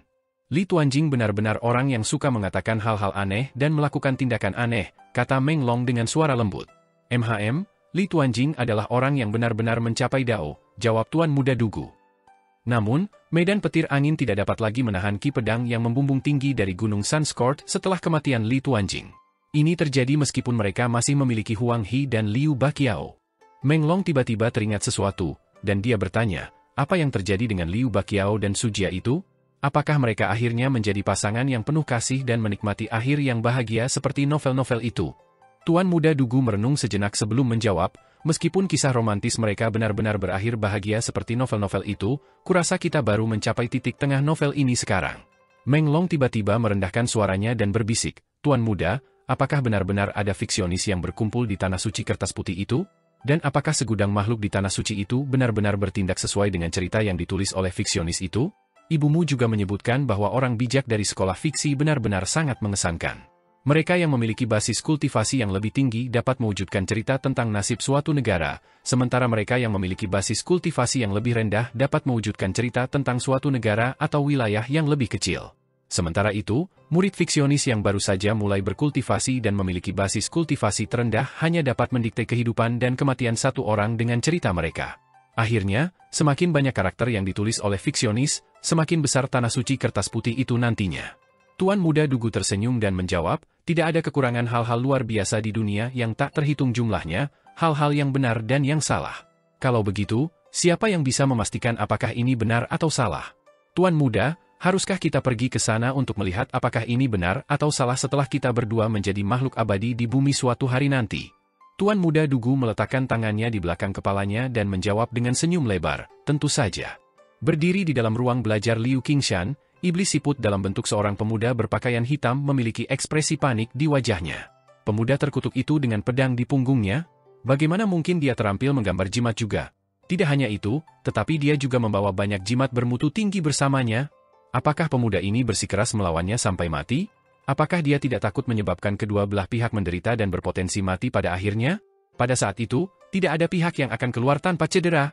Apa yang orang dengan nama keluarga Chen ini, orang luar dari klan Liu di Taman Singa, coba capai? Bagaimanapun, harta karun di meja belajar itu hanya berguna bagi orang tua aneh yang mencoba membantu klan kekaisaran. Namun, pemuda itu benar-benar menggunakan sejumlah besar jimat? Apakah dia benar-benar berpikir bahwa dia adalah keturunan klan Liu yang sangat kaya di benua putih murni? Setan siput itu mondar-mandir dengan gelisah di sekitar ruang belajar seperti seekor semut di atas wajan panas. Setan siput itu hampir mengikuti dorongan hatinya dan mengambil bentuk aslinya, karena dengan begitu ia dapat menghancurkan dinding Taman Singa tanpa perlu mempedulikan hal lain. Setelah terbebas, ia akan memiliki banyak pilihan mengenai kemana harus melarikan diri. Ia secara alami berbakat dalam menjelajah tanah, dan Taman Singa juga dikelilingi oleh pegunungan di semua sisi, menjadikannya lingkungan yang optimal baginya untuk melarikan diri. Kecuali jika seorang abadi bumi tingkat baru lahir dengan kekuatan yang mengguncang bumi secara pribadi datang ke sini untuk memburunya, dengan santai membelah pegunungan dengan ayunan tangan mereka, setan siput itu tidak akan takut pada siapapun. Namun, setan siput itu dengan cepat berkata pada dirinya sendiri bahwa ia tidak boleh menjadi gugup saat menghadapi bahaya. Taman singa untuk sementara telah menjadi kandang, dan ini adalah kenyataan yang tidak dapat diubah. Jadi, ia tidak boleh gegabah, dan ia pasti tidak boleh menggali lebih banyak masalah pada saat kritis ini. Ia tersenyum lebar ketika mendapat sebuah ide, berkata pada dirinya sendiri, kalau begitu biarkan Tuan King menguji kekuatan kalian yang sebenarnya dan lihat apakah kalian menggertak atau tidak.